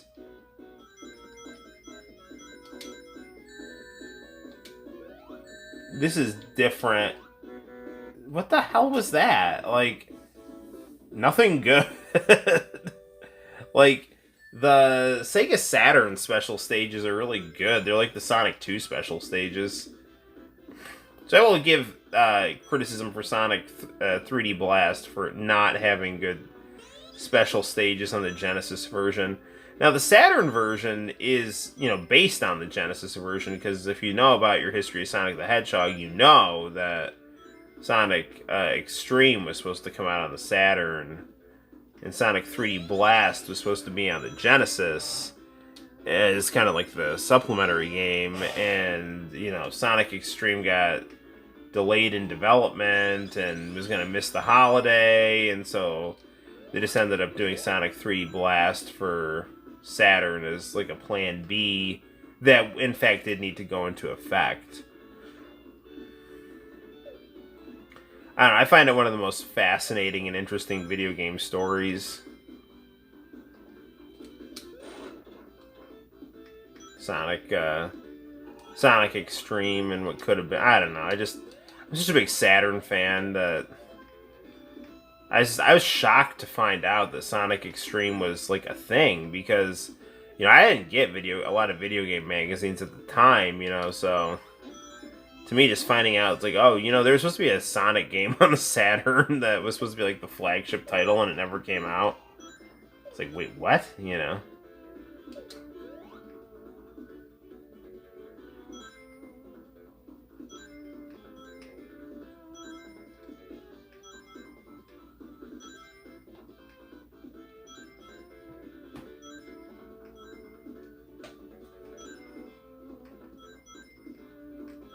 Yeah, zigzagging, finding these rings.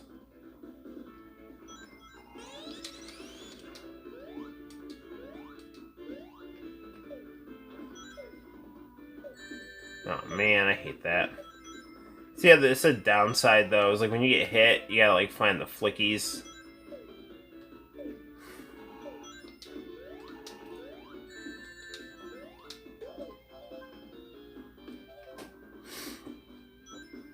Okay, so yeah, one more flicky hiding out here, and there he is.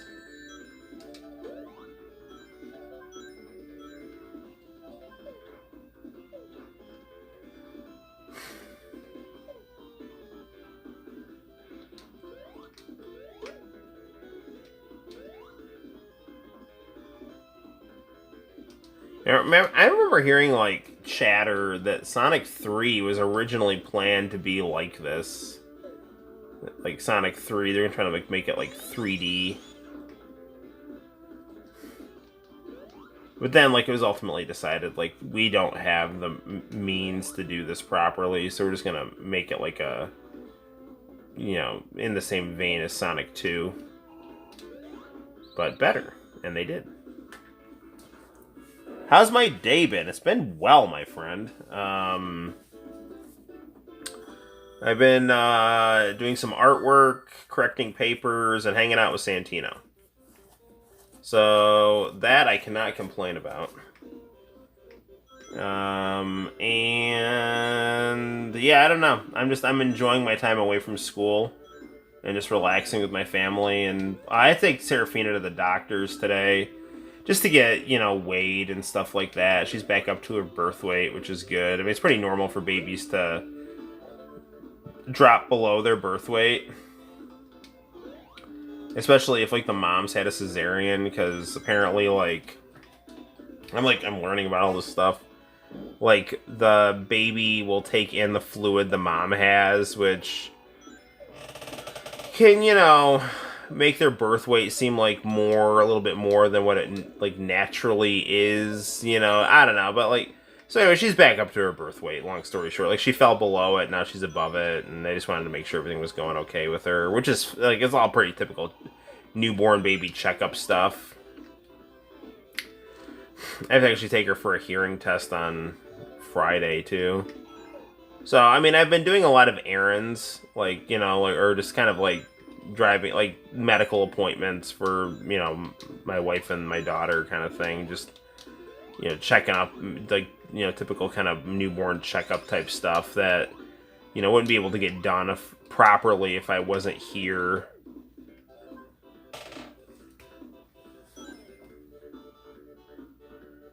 What are you still doing here? Yes. So, how's your day been, Rogue Drums?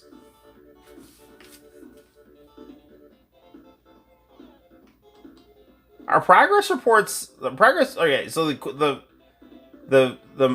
cutoff for progress reports is Friday, right? But your teachers aren't doing the progress reports till like Monday, right? Or do you just not know? Because I'm, a little out of the loop and don't really care to get back into the loop until I absolutely have to.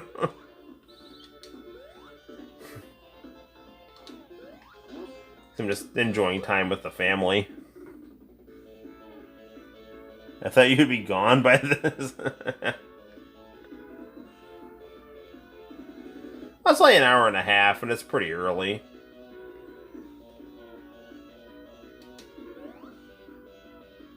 Where's the last flicky?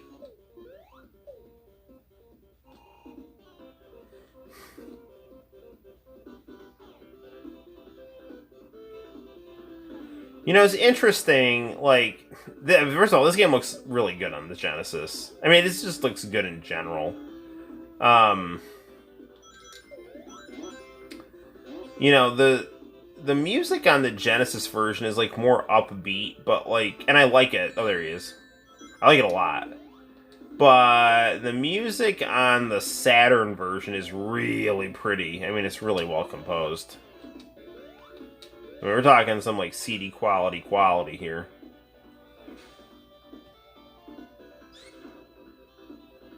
You appear to have switched games, Mavis. We're playing Sonic 3D Blast on the Sega Genesis right now.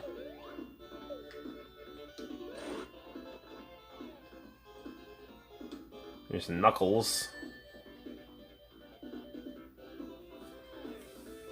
Like, there's this, like, horrible trend on Twitter. Apparently, like, someone on Twitter, like, grabbed my Cammy picture for, like, it's, like, a Twitter account called, like, Daily Cammy, and, like, featured my Cammy picture on it, which is, like, pretty cool. But, like, I mean, I will not get on Twitter. Like, it seems like a horrible place. Like, anyway, namely, there are these freaking morons, like, these Tumblr offshoot people that, like to, quote-unquote, fix other people's artwork, which is incredibly insulting and, like, a sniveling, pathetic attempt at bullying. Anyway, someone did like a, I don't know, Sonic and Knuckles and Tails thing. Is like if they were human. There's like a Japanese artist, I think, and this person like, here, I fixed your shit, and like they made Knuckles black, which is like whatever. I mean, I'm cool with Knuckles being like, first of all, he's in a kid now. Like, I don't, I never like really thought about like races for like Sonic and his buddies, but like, like if someone doesn't imagine Knuckles as black or does, like, I don't particularly care, but it's their artwork and they can do whatever they want. Like, you don't like go like, I fixed your shit, which is insulting, and then like try to act like you're all like woke and enlightened because you're like changing things for the trope of diversity. Like, it's not good, man. I mean, a lot of people like piled on this artist and told that person like not, I mean, like the person who's like, I fixed your crap, like the people are just like going to her and like, you're a freaking moron, like can't, you just like try to build yourself up at others' expense, which is like good, but it's just that it seems like there's like a lot of like really like bitter, ugly people on Twitter, and it's something I want to avoid.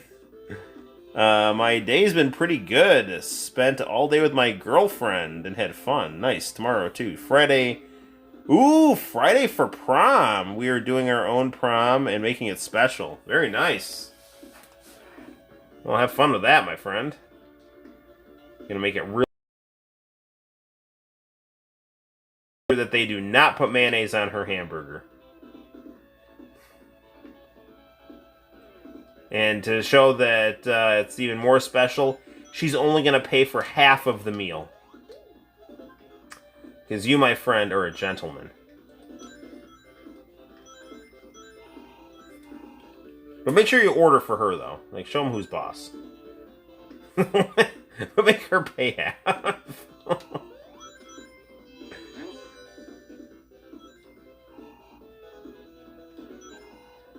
Actually, don't listen to me.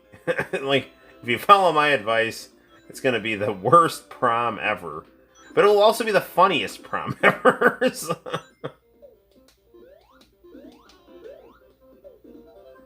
Think of the funny material you'll have when you write your own sitcom. I'm paying for it all. Pay for her when we go out. Ah, very nice.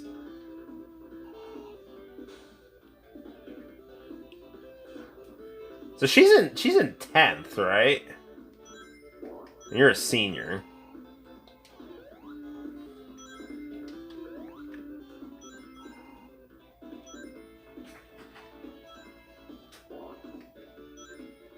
The terrifying thing is you're gonna find out that Gino is the limo driver. Like, this limo driver doesn't seem very good. Like 11 o'clock news, it's like, a limo drove into the Tyopneoga River tonight. His 11-car pileup has thoroughly blocked traffic to the local McDonald's. McDonald's has come up a lot during this live stream. Oh no, not him, no. I'm the one with the moolah. Very good. So wait a second, I know you were working at Doug's. Where are you working now? I know you went to a different place. I can't remember exactly.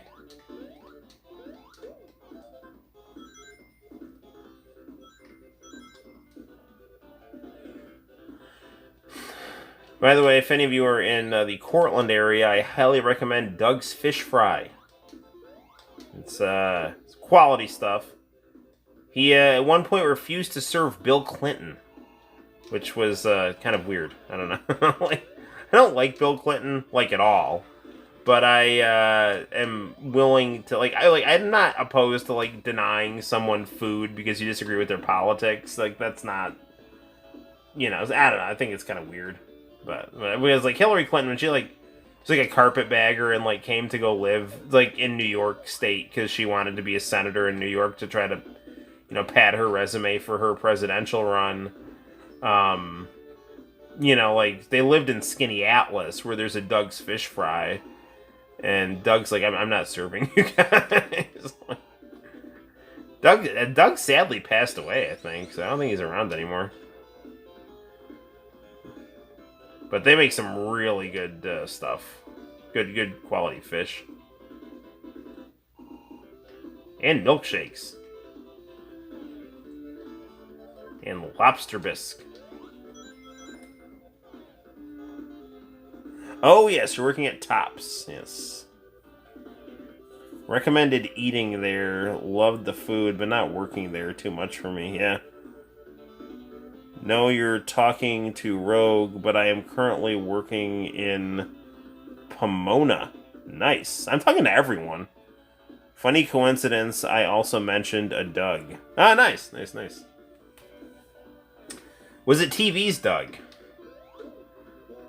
Owner of Pork Chop, the dog, and best friend of Skeeter.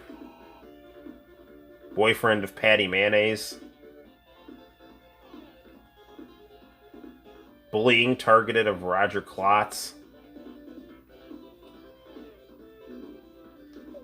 Doug was by far the best of the Nicktoons.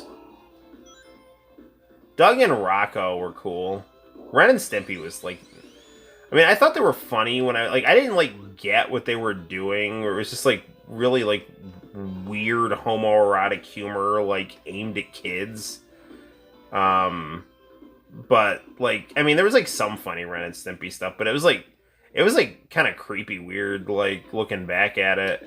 Um, but Doug was awesome, and Rocco was funny. Like Rocco and Doug had like funny, absurd humor. Rugrats was like pretty cute, and it had some really funny, absurd stuff. But like, it was kind of like, I don't know, it was kind of like hokey. Like it's like, oh, they're babies, and here are the yuppie parents, and aren't they so relatable? Freaking Eggman.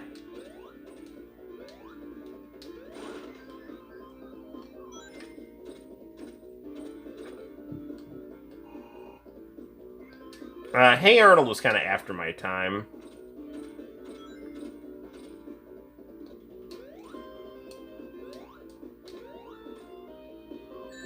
Damn it.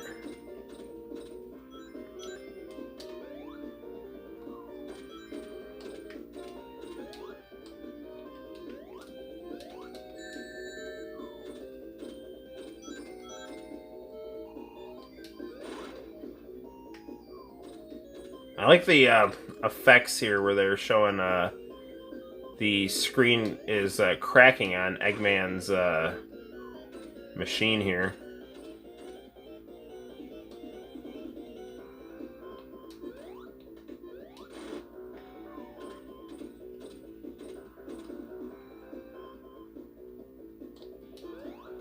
Got him!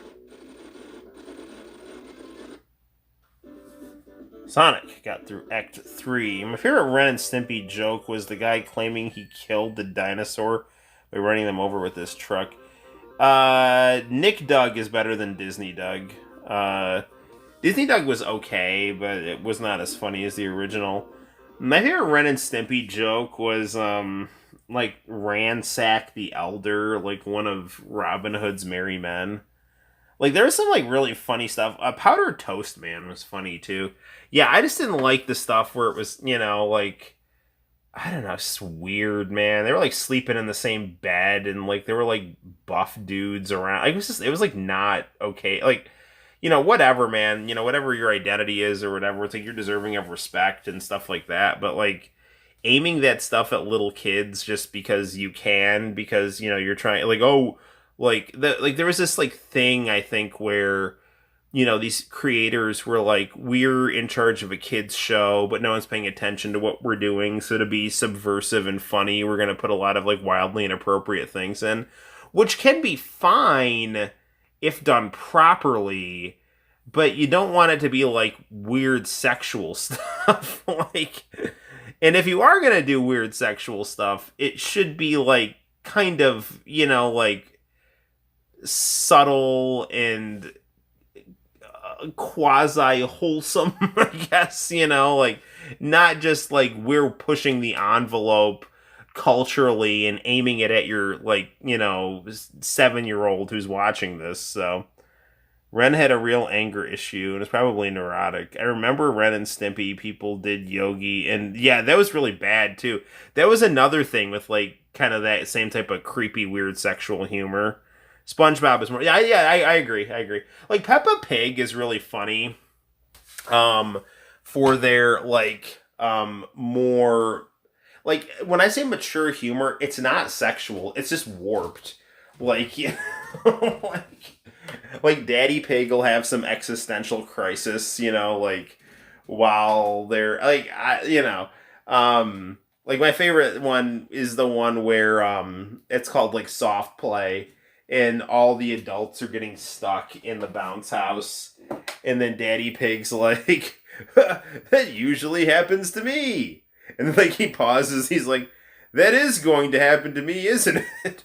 I'm going to go in there and get stuck. You know, like, I don't know, stuff like that's really funny. But yeah, no, Ren and Stimpy's weird shit. Not you, Noel, but looking back, I remember teachers who toted that line. Which one?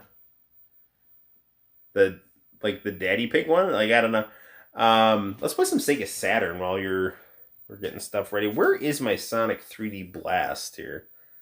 Prom pics are going to be so much fun. Nice. Yes, I look forward to seeing them at some point.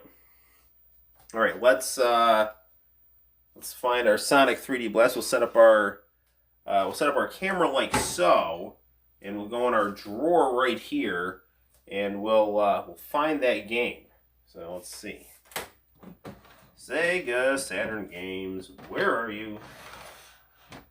All right, Sonic 3D Blast is right here. I actually really want to get the Japanese version of this game. It's got a really cool cover.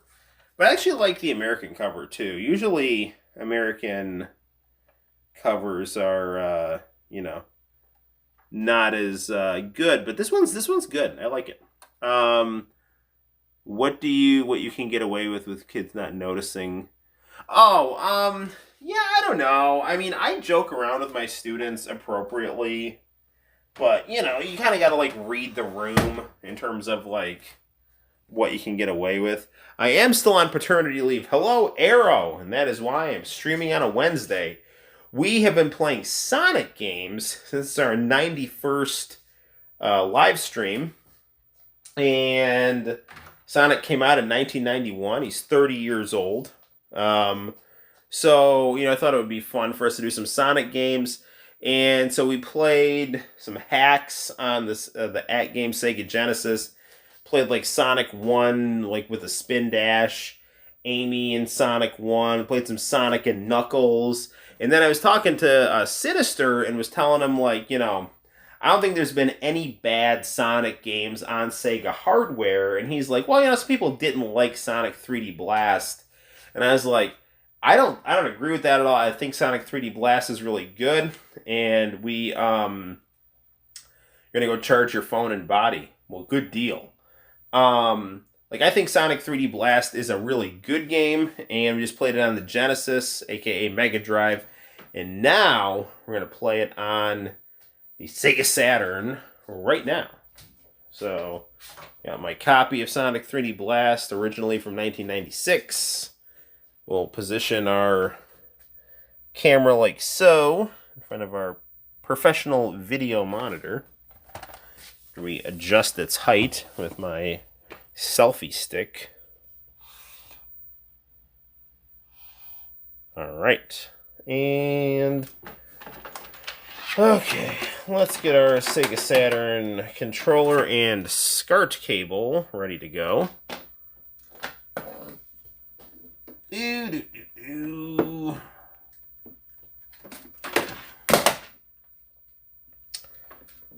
I got controllers and SCART cables all over the place here.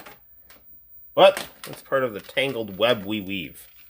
There are a few Sonic spin-off games I remember being relatively mediocre. Maybe on the Game Gear.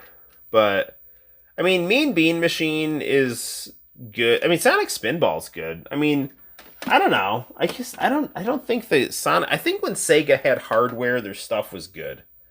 I think once they got out of the hardware game, they stopped trying as hard, and you get what you get. Games that are kind of all over the place.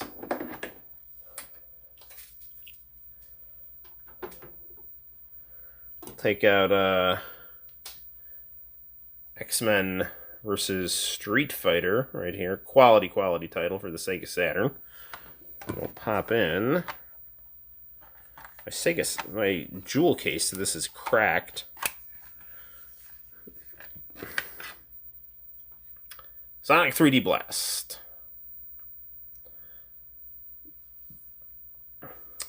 The actual 3D Sonic games were not very good.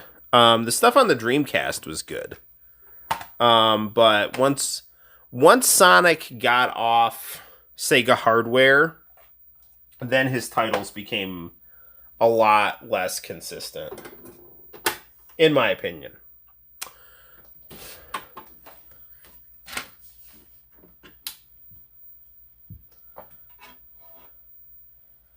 Okay.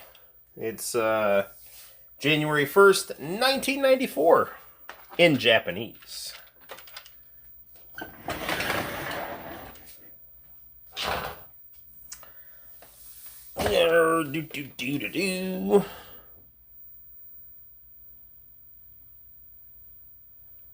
Mario had a smooth transition while Sonic really... yeah, Sonic... It's hard because Sonic is a speed-oriented game, and Mario is not. So it's a trickier proposition.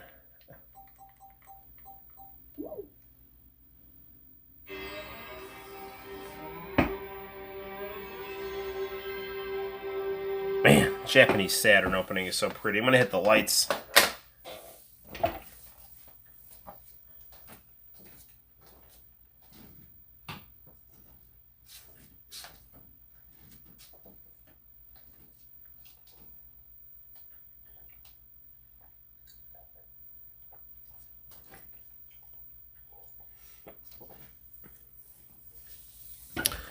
You know, I mean, like, the whole drama of, you know, the development of Sonic Extreme is... I mean, you could make a whole movie about that. Yeah, see, I haven't even played Unleashed. I bought Unleashed recently, and I haven't even played it yet.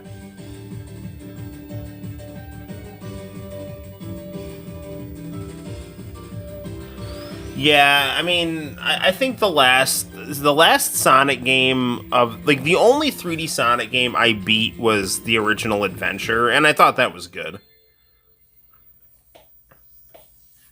I beat this game when it came out. This is one of my first Sega Saturn games, and I really like it a lot.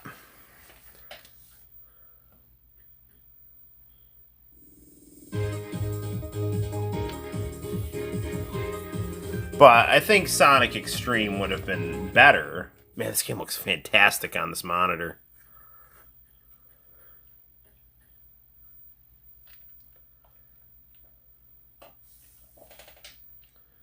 You know, kick back and enjoy the Red Book audio here.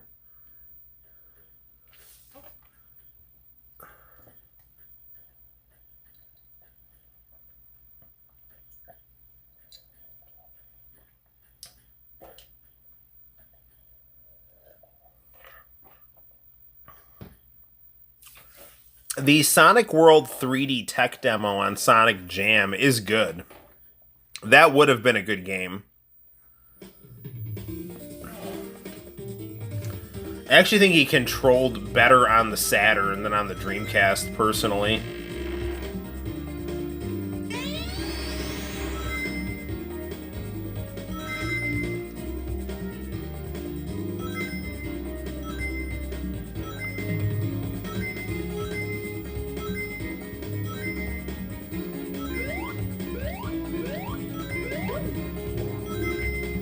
Man, I really like the Sega Saturn. I'm so pissed that it didn't do well in America. I mean, it did well enough. I mean, I had it. Friggin' Bernie Stolar's terrible.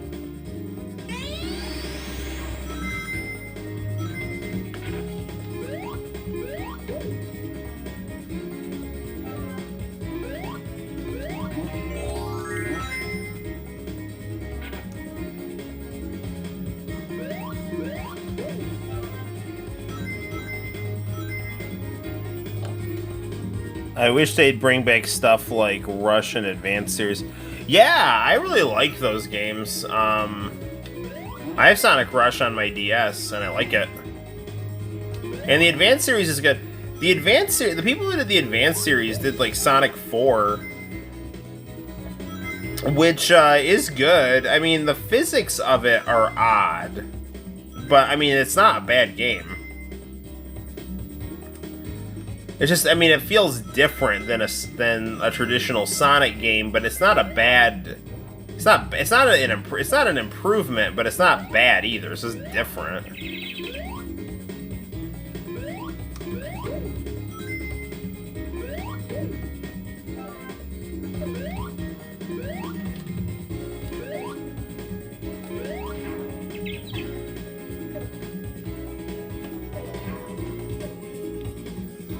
Just found that Kentaro Miura, the guy that made Berserk, died. Oh, I didn't know that. That's sad.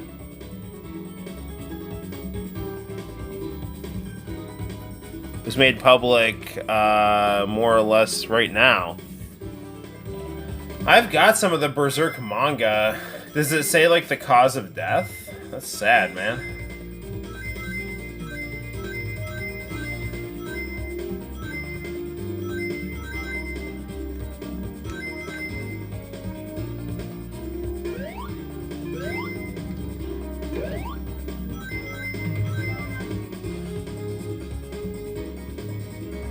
You know, I mean, I've got students, you know, that are in, like, 7th grade that are, like, really into Berserk. You know, so it's definitely one of those manga that, you know, definitely has got a timeless quality to it.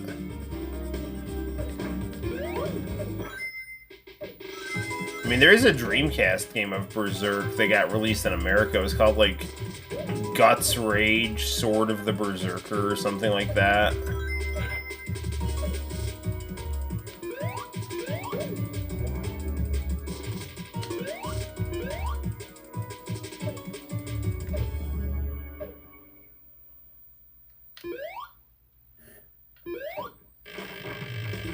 Alright, where's the rest of these flickies here?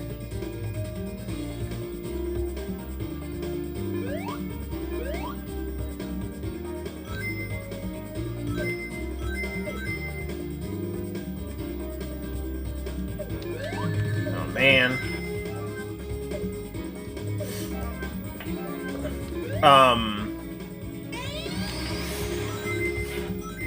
Tetsuo Hara, the guy that does Hokuto no Ken, I've said this before, he judges the silent manga competitions, which are really great. I gotta get cracking on my new entry.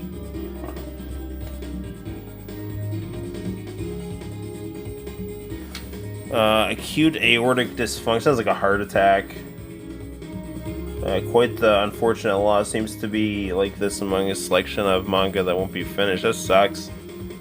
Everything being handled by his loved ones in private. Yeah, I'm sure. Well, just, you know, we should all just pray for longevity and happy, healthy, and holy.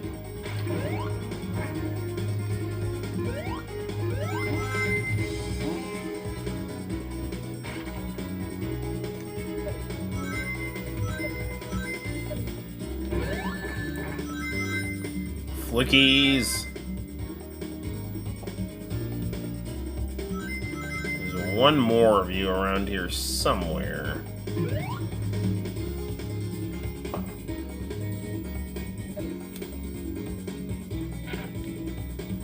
But where? I mean, like, the Sega Genesis one, I liked how they had, like, the more, like, in-your-face pop art, like, checker pattern on the floor. But the nice marble ones here are also quite nice.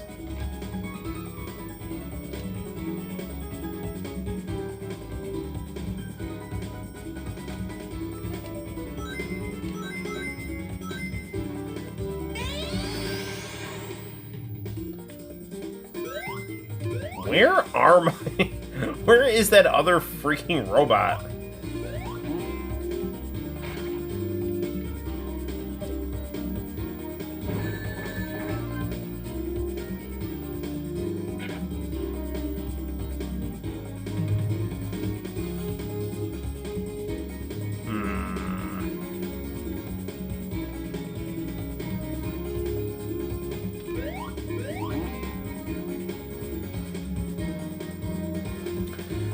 Every Christmas time, every year at Christmas time, I always listen to the winter level tracks in this game. They're phenomenal.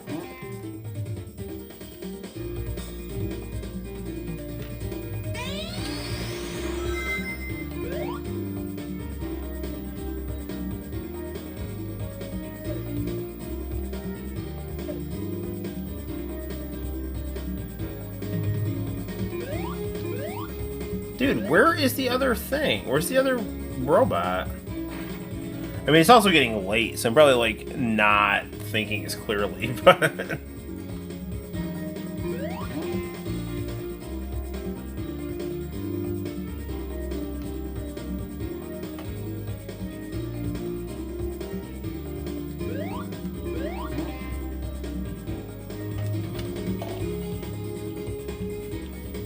I know we still have to, like, get a flicky, because, like, there is a robot picture in the bottom corner. What was that saying? Like, there's your flicky, there's your robot.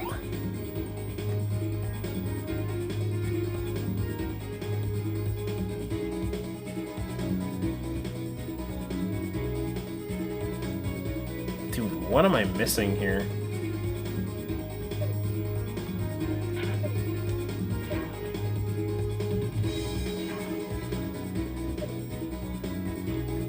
It must be up here. I just was looking in the wrong... There it is, okay. Just looking in the wrong spot.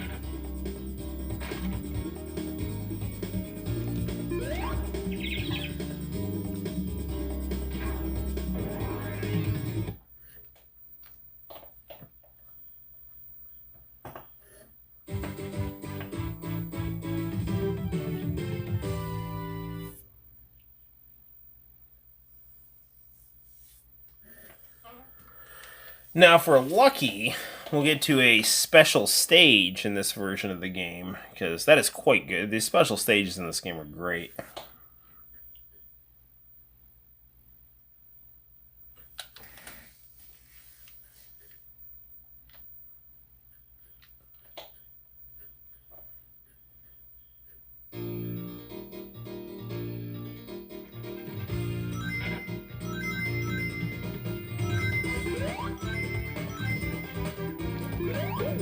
Ah, jazzy salsa.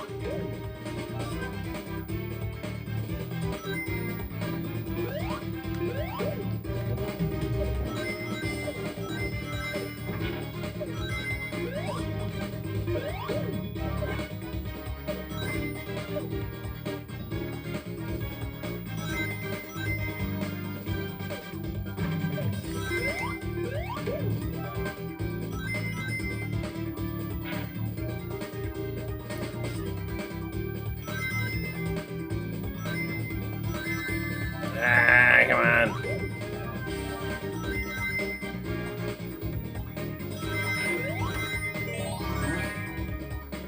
One more.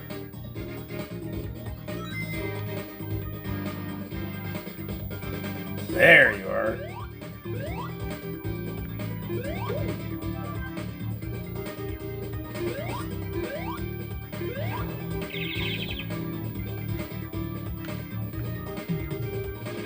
Yeah, I mean, you know, this is definitely a good game. But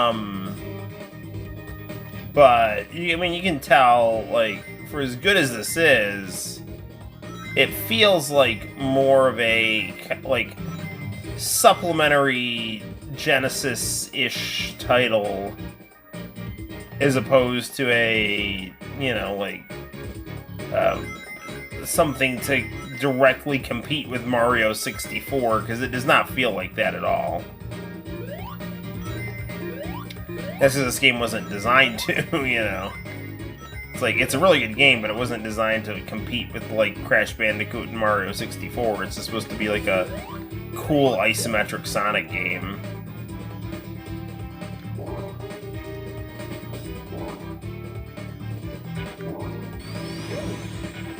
I mean, I could see releasing Sonic Extreme on the Saturn and then also releasing this on the Saturn.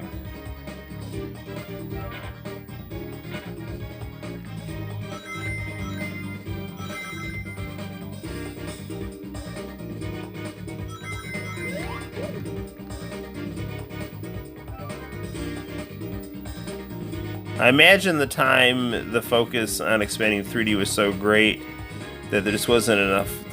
You know what? So, like, from what I had heard, like, the problem with Sonic Extreme was it just changed in development so much that you would, and there was, like, poor communication between the people making the game. both domestically and internationally. So, like, in-house, I know that there was not a lot of communication between, like, let's say the people making the levels, like, for the game and then making the boss levels kind of thing. And then, you know, like, the people in America were, you know, they made, like, a game system for the 32X, and then all of a sudden it's like, well, this isn't going to be on the 32X anymore, it's going to be on the Saturn. It's like, alright, well, now we got to start over. And then it's going to be this type of game for the Saturn, and then, like, it's like, oh, we got to start over, because that's not going to work. And so, I don't know, and then, you know, like, they wanted to use the Knights engine, and apparently Yuji Naka was like, you're not using it, and that really screwed things up. And then you had people just working on the game until they nearly, you know, died of exhaustion-based pneumonia. And then they're just like, well, never mind, we're just going to cancel the game. It's like, oh, fantastic. But, like, there's a Project Z stream, I guess, is still active, and Sonic fans, you know, they you know, said Genesis does what Nintendo don't. Like, Sonic fans do what Sega don't, you know? Now, check out how beautiful this looks here. Here's some great Sonic 3D you're going to see.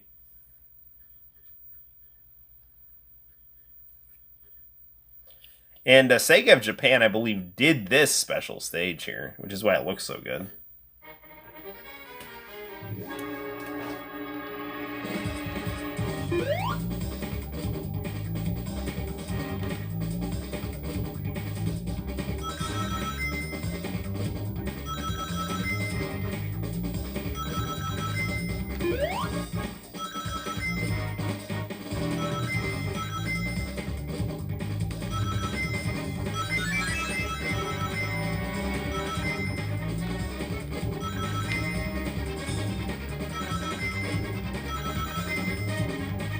Nice freaking music in these levels, too.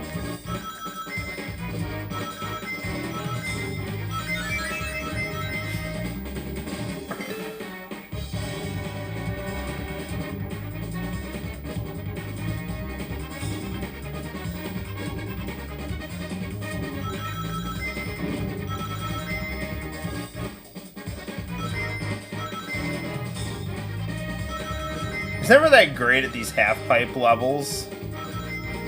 But, I mean, like, how pretty this is, plus the music. I mean, this really lets you know how good Sonic in 3D could have been.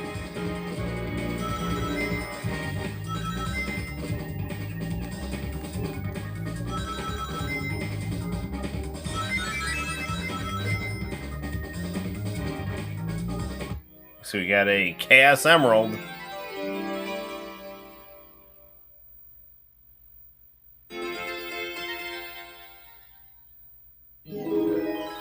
Feels like something more akin to Sonic CD, where the gameplay is more or less the same as the Genesis title, but with CD quality audio. Yeah, no, I mean, I imagine the focus on... yes, yeah. I mean, and the thing is, too, it's like, you know, sticking with the Genesis gameplay is not a bad idea, because that's, in my opinion, the best platformer gameplay that's ever been done. So, and I mean, like, take a look at Sonic Extreme, which is, not Sonic Extreme, Sonic, Mania, you know. So, like, Sonic Mania, you know, is basically a 2D Sonic game on the Sega Saturn, which is something they could have done and should have done, because Saturn had some amazing 2D games. Yeah, I knew that was going to happen. Sonic Robo Blast 2 is probably the classic 3D Sonic. I don't even know. Oh, is that the Sonic that was made on a Doom engine?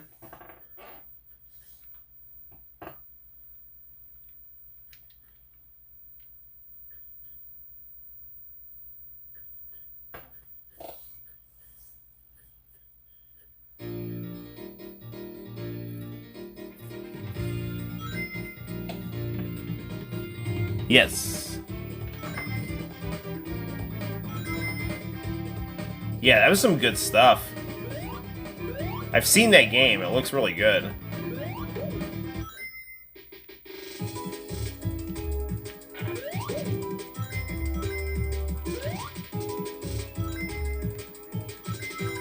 You know, the person making Sonic Z Stream, you know, I've heard them talk, and it was just like, you know, and they use things like, you know, Doom and Quake engines, and I've heard them say things like the people who were making Sonic Extreme, I don't know, they didn't understand like certain things that would have, like, he knew things about the Saturn and things about like other 3D capabilities that the Saturn had that team, you know, for whatever reason, just through, you know, inexperience or, you know, whatever, like, just didn't know about what the Saturn could do.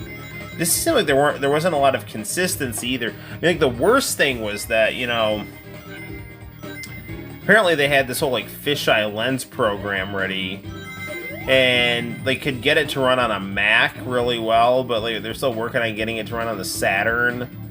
And, you know, some idiot like showed the head of Sega of Japan like some kind of not, it's an extremely choppy, quasi unplayable clip from the Saturn, and I didn't even think it was like the best the Saturn could even do. It was like some early attempt, and the you know, the people from Sega of Japan were so furious. They're like, scrap it and just make it and just copy the boss engine for the game. And this is, I don't know, man. This is like, and then the whole thing again of Yuji Naka saying, you know, you can't use the Knights engine, which is ridiculous because all they would have had to have done is credit Yuji Naka. So I don't know. It's just a huge missed opportunity.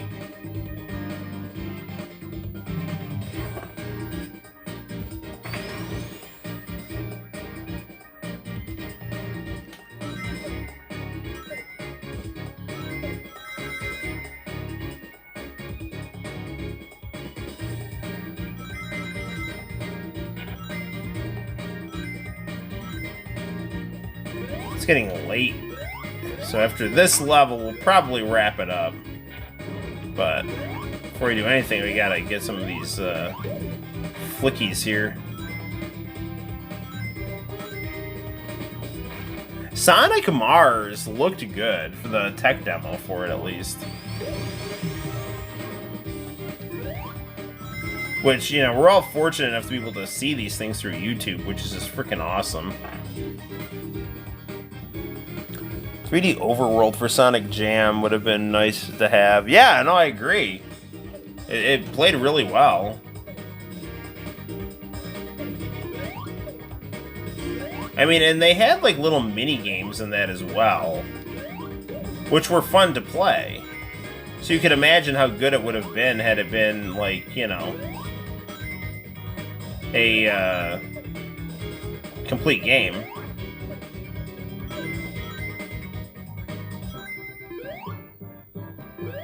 No, but like, go to YouTube and check out Sonic Z Stream. It's really good, and it's like what Sonic Extreme, you know, should have been or would have been. Who knows?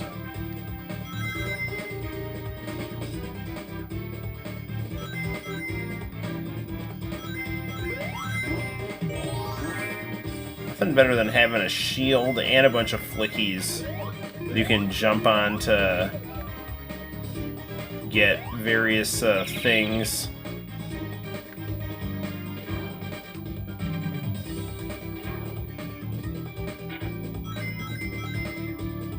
This should be the final part of the level here.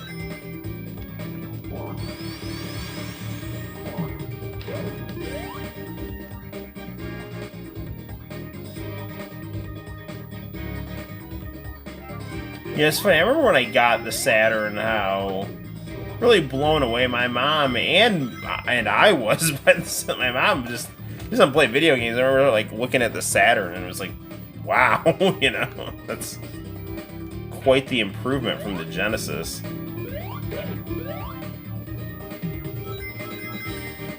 But I mean, it all depends on what you're looking for in terms of graphical aesthetic.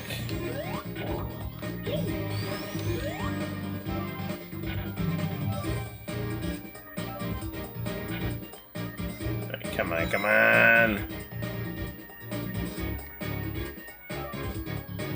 There we go. Where is your other flicky friend? Right here. Perfect.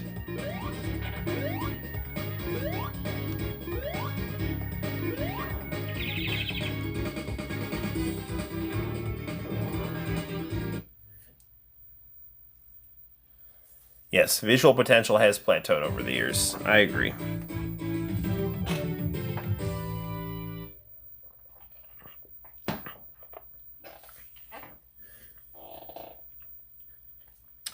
I think it's actually good that that's happened because now people more appreciate a variety of visual aesthetics, at least in the United States. Whereas for a long time in the United States, it was more like, what's the more graphics, the better. The more bits, the better. All right, let's try this here. We played this on the Mega Drive. Now we're playing on the Saturn here.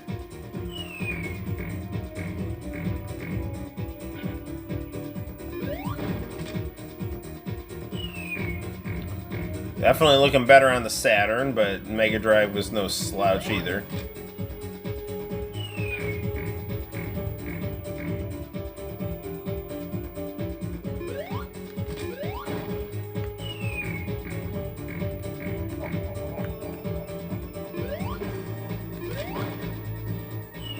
Almost got you.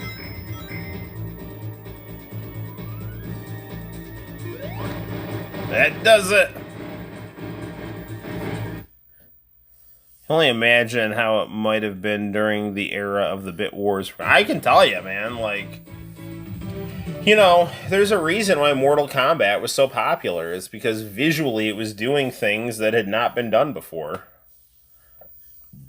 And I mean, Final Fantasy VII did that too, to an extent, but Final Fantasy's graphics were like very cute, whereas Mortal Kombat's graphics were like, oh my gosh, it's like a movie, like that kind of thing. So, but it was exciting to see stuff look like that. I mean, I remember the Saturn. The Saturn was a big deal, and so was the Dreamcast. Like, I remember, my friend had a Dreamcast, and just looking at some of the games on it, like Dead or Alive 2, and just being like, wow, that's some good freaking stuff that I've not seen before in a game. So, all right, 12:35. So we actually did a nice long stream. So that's good, and so good deal. Ultimately, I can only go off what I've read on the internet since I wasn't alive during that period. LOL. Yes, it's true. Everything you heard is true. It's like Han Solo and the first of the new trilogy that everybody hates. Like, it's true. Everything you heard is true. The Force, it's all real. I can tell you, I can enlighten you about anything you want to know about the glory days of console gaming and professional wrestling. They were fantastic, and Sega and WCW should still be around because they were the best at their craft.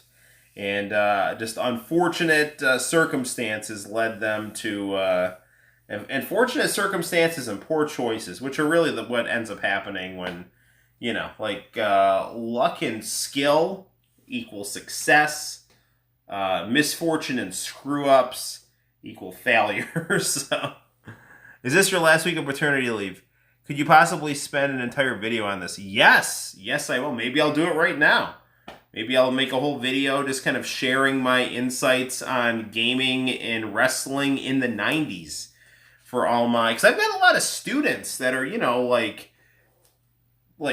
12, 13 years old, and they're into a lot of this stuff, the cool thing about now is that because of YouTube and TikTok and all this other stuff, there's not this forced shifting of mass aesthetics as much as there used to be. Now I was always all about the 80s and the 90s because I had fond memories of what I could recall from when I was very little. And then at the same time, I would see all those like CD commercials where it would be like the best hits of the 80s, like Cool Rock or Red Hot or Time of Life Best of the 80s. And they'd play like clips of the songs and they would sound like way better than anything that was on the radio.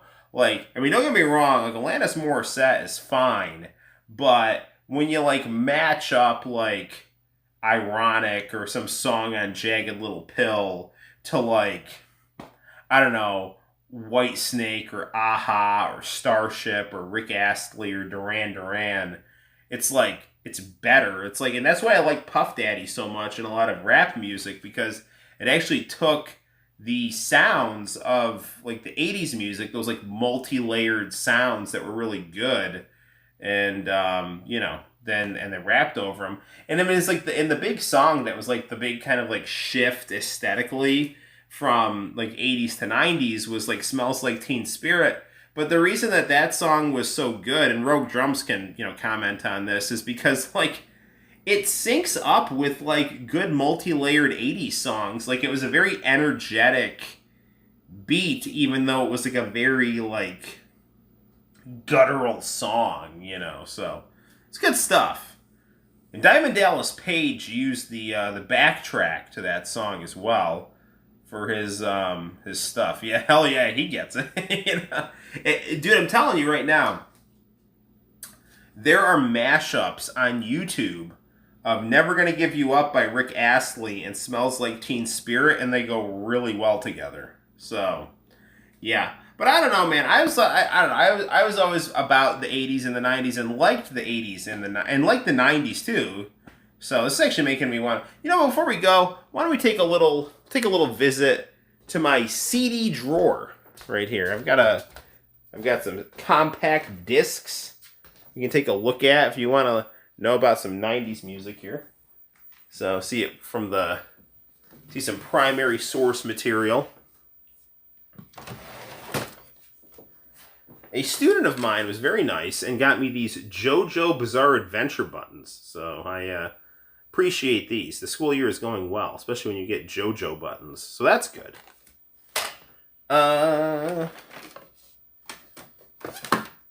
So, late 90s ska music. That was some good stuff. The Mighty Mighty Boss Tones. They were good. Nice, energetic, positive ska band in suits. No Doubt had some really good stuff. That was some good 90s music. Sunday Morning, that was good. Some of his albums kind of whiny, too. She's just complaining about getting dumped by her boyfriend for a million tracks in a row. This is the best Michael Jackson album, by the way, and a further example of why 80s music is the best. Bad. Quite possibly the greatest rap song ever made, Gangster's Paradise by Coolio. Yeah. Which was originally featured in the hideous original Sonic the Hedgehog trailer. So that's good. Mr. Wendell. Mr. Wendell. Hey, do. Good 80s music from 1986. This is fantastic stuff. In fact, I actually bought this at Walmart to play at my graduation party, because it's got some really good music, including Heartbeat by Don Johnson. One of my all-time favorite songs from the 80s. Don Johnson is my hero. He's Sonny Crockett from Miami Vice. What else do we got? The Baywatch soundtrack is awesome, and it features Current of Love by David Hasselhoff, one of the greatest songs ever made, that you can see on the Noel ComiX YouTube channel. Just check out my comic and manga art section. Hall & Oates Greatest Hits. I actually literally just bought this a few days ago at Rite Aid, which is so much better than Walgreens. Like, a million times better. If you put a Rite Aid and a Walgreens next to each other, go to the Rite Aid, because Rite Aid's got better prices, better rewards. I go to Walgreens, and it's my corner store, and I will support my corner store in my neighborhood, and it's convenient and all that stuff, but it's bullshit, man. I spent freaking, like, practically $60 at Walgreens the other day getting a couple of action figures and some body wash. That is freaking ridiculous. Anyway, here's some good 90s music. The Entertainment Weekly Dance Hits, featuring Good Vibrations by Marky Mark and the Funky Bunch. What else do we have here? What is Love by Hathaway. That's good. Don't Turn Around by Ace of Base. Another good stuff. You down with OPP? Yeah, you know me. That's I'm naughty by nature. Big Papa by Biggie. And Summertime by DJ Jazzy Jeff and the Fresh Prince of Bel-Air, Will Smith. My favorite rap album, No Way Out by Puff Daddy, featuring Victory, which has the backtrack to the fight music to Apollo Creed and Rocky, from the first Rocky. And another one of my favorite, well, I guess that Body Wash had to be worth it. Those action it's a pretty decent action figure. It's this Gohan that I have on my... So this Gohan was like $20. Like, I mean, whatever. But, I mean, this was like $20. And then Santino wanted, like, markers... And I needed Body Wash. And by the time we got out of there, it's like, that'll be $55. It's like, dude, what the f- get the hell out of here, man. We got something else. I think we had to get, like, vitamins or something. I don't know, whatever. But MC Hammer is fantastic. It was some bullcrap that, like, people turned on him just because, like, I don't know, he wasn't, like, just a willful, mean-spirited ass like so many other people. Like, so he just had, like, a positive attitude and a lot of style and some, like, really good music. And freaking fantastic glasses. You can tell, I'm like, my glasses game is on point. I mean, I'm wearing these, like, wire frames today. You know, normally I go for, like, the thicker plastic frames, but Hammer is, like, his glasses are so cool. And, like, actually, MC Hammer, if you want to listen to the Street Fighter 2 soundtrack, he's got a really good track with Deion Sanders, like, Straight to My Feet. That is a sleeper that a lot of people missed in the 90s. I do have some 80s CDs, like Rick Astley. This is like one of the greatest albums ever. Like his first album, Whenever You Need Somebody. It's fantastic. And you need to listen to it all day, every day, because there isn't anything remotely resembling a bad song on this album. Rick Astley is better than you, and he's better than everybody. And that is the truth. What else we got?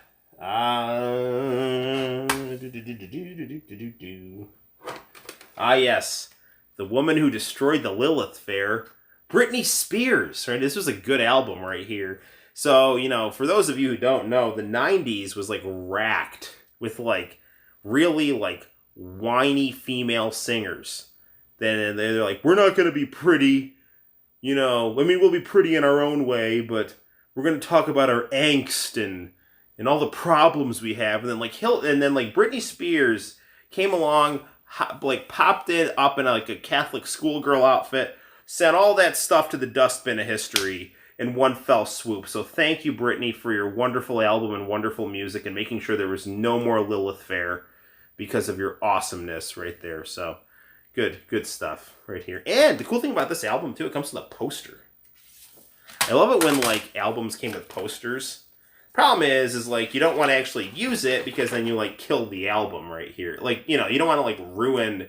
Unless you get, like, 2 of them, and then that would, I guess, be, like, your rationale for getting, like, 2 albums. They have, like, your Britney Spears poster and then your stuff. You know, like, your actual, like, CD you want to keep in good shape. So good stuff. What other CDs do we have here in my drawer? Another one I actually bought recently at Rite Aid was her follow-up album. I literally just bought this at Rite Aid. Like, Rite Aid is awesome. Like, they have, like, trendy, like, you could go to, like, Hot Topic and buy, not, like, Hot Topic or, like, Urban Outfitters and, like, buy this, and they'd probably, like, charge you extra for it because it's, like, you know, hipster. You can buy hipster stuff at Rite Aid, just, like, in general. My battery's getting low, so I gotta wrap this up. Finally, we have future president of the United States, Kanye West's College Dropout album, which is very good. So Kanye speaks his mind and sticks it to the man, and so should you. And on that note, I'm going to wrap it up. But you should always, you know, respect benevolent authority and live according to the golden rule. So that's good stuff, too. So my battery's at 15%, so I'm going to wrap up this stream. But thank you for bearing with me and my lunacy as I... take a trip through the CD drawer and through some awesome Sonic the Hedgehog games. So I'll probably stream on Friday, if not Saturday. I'll do one more stream this week before I have to go back to school. But I definitely wanted to get an extra stream in for my paternity leave because, you know, this has given us the opportunity to You get to hang out a little more. So until next time, gang, my name is Noel. You take care. Thank you for all the good night wishes and chit-chatting, and I will see you in the very near future. Bye-bye.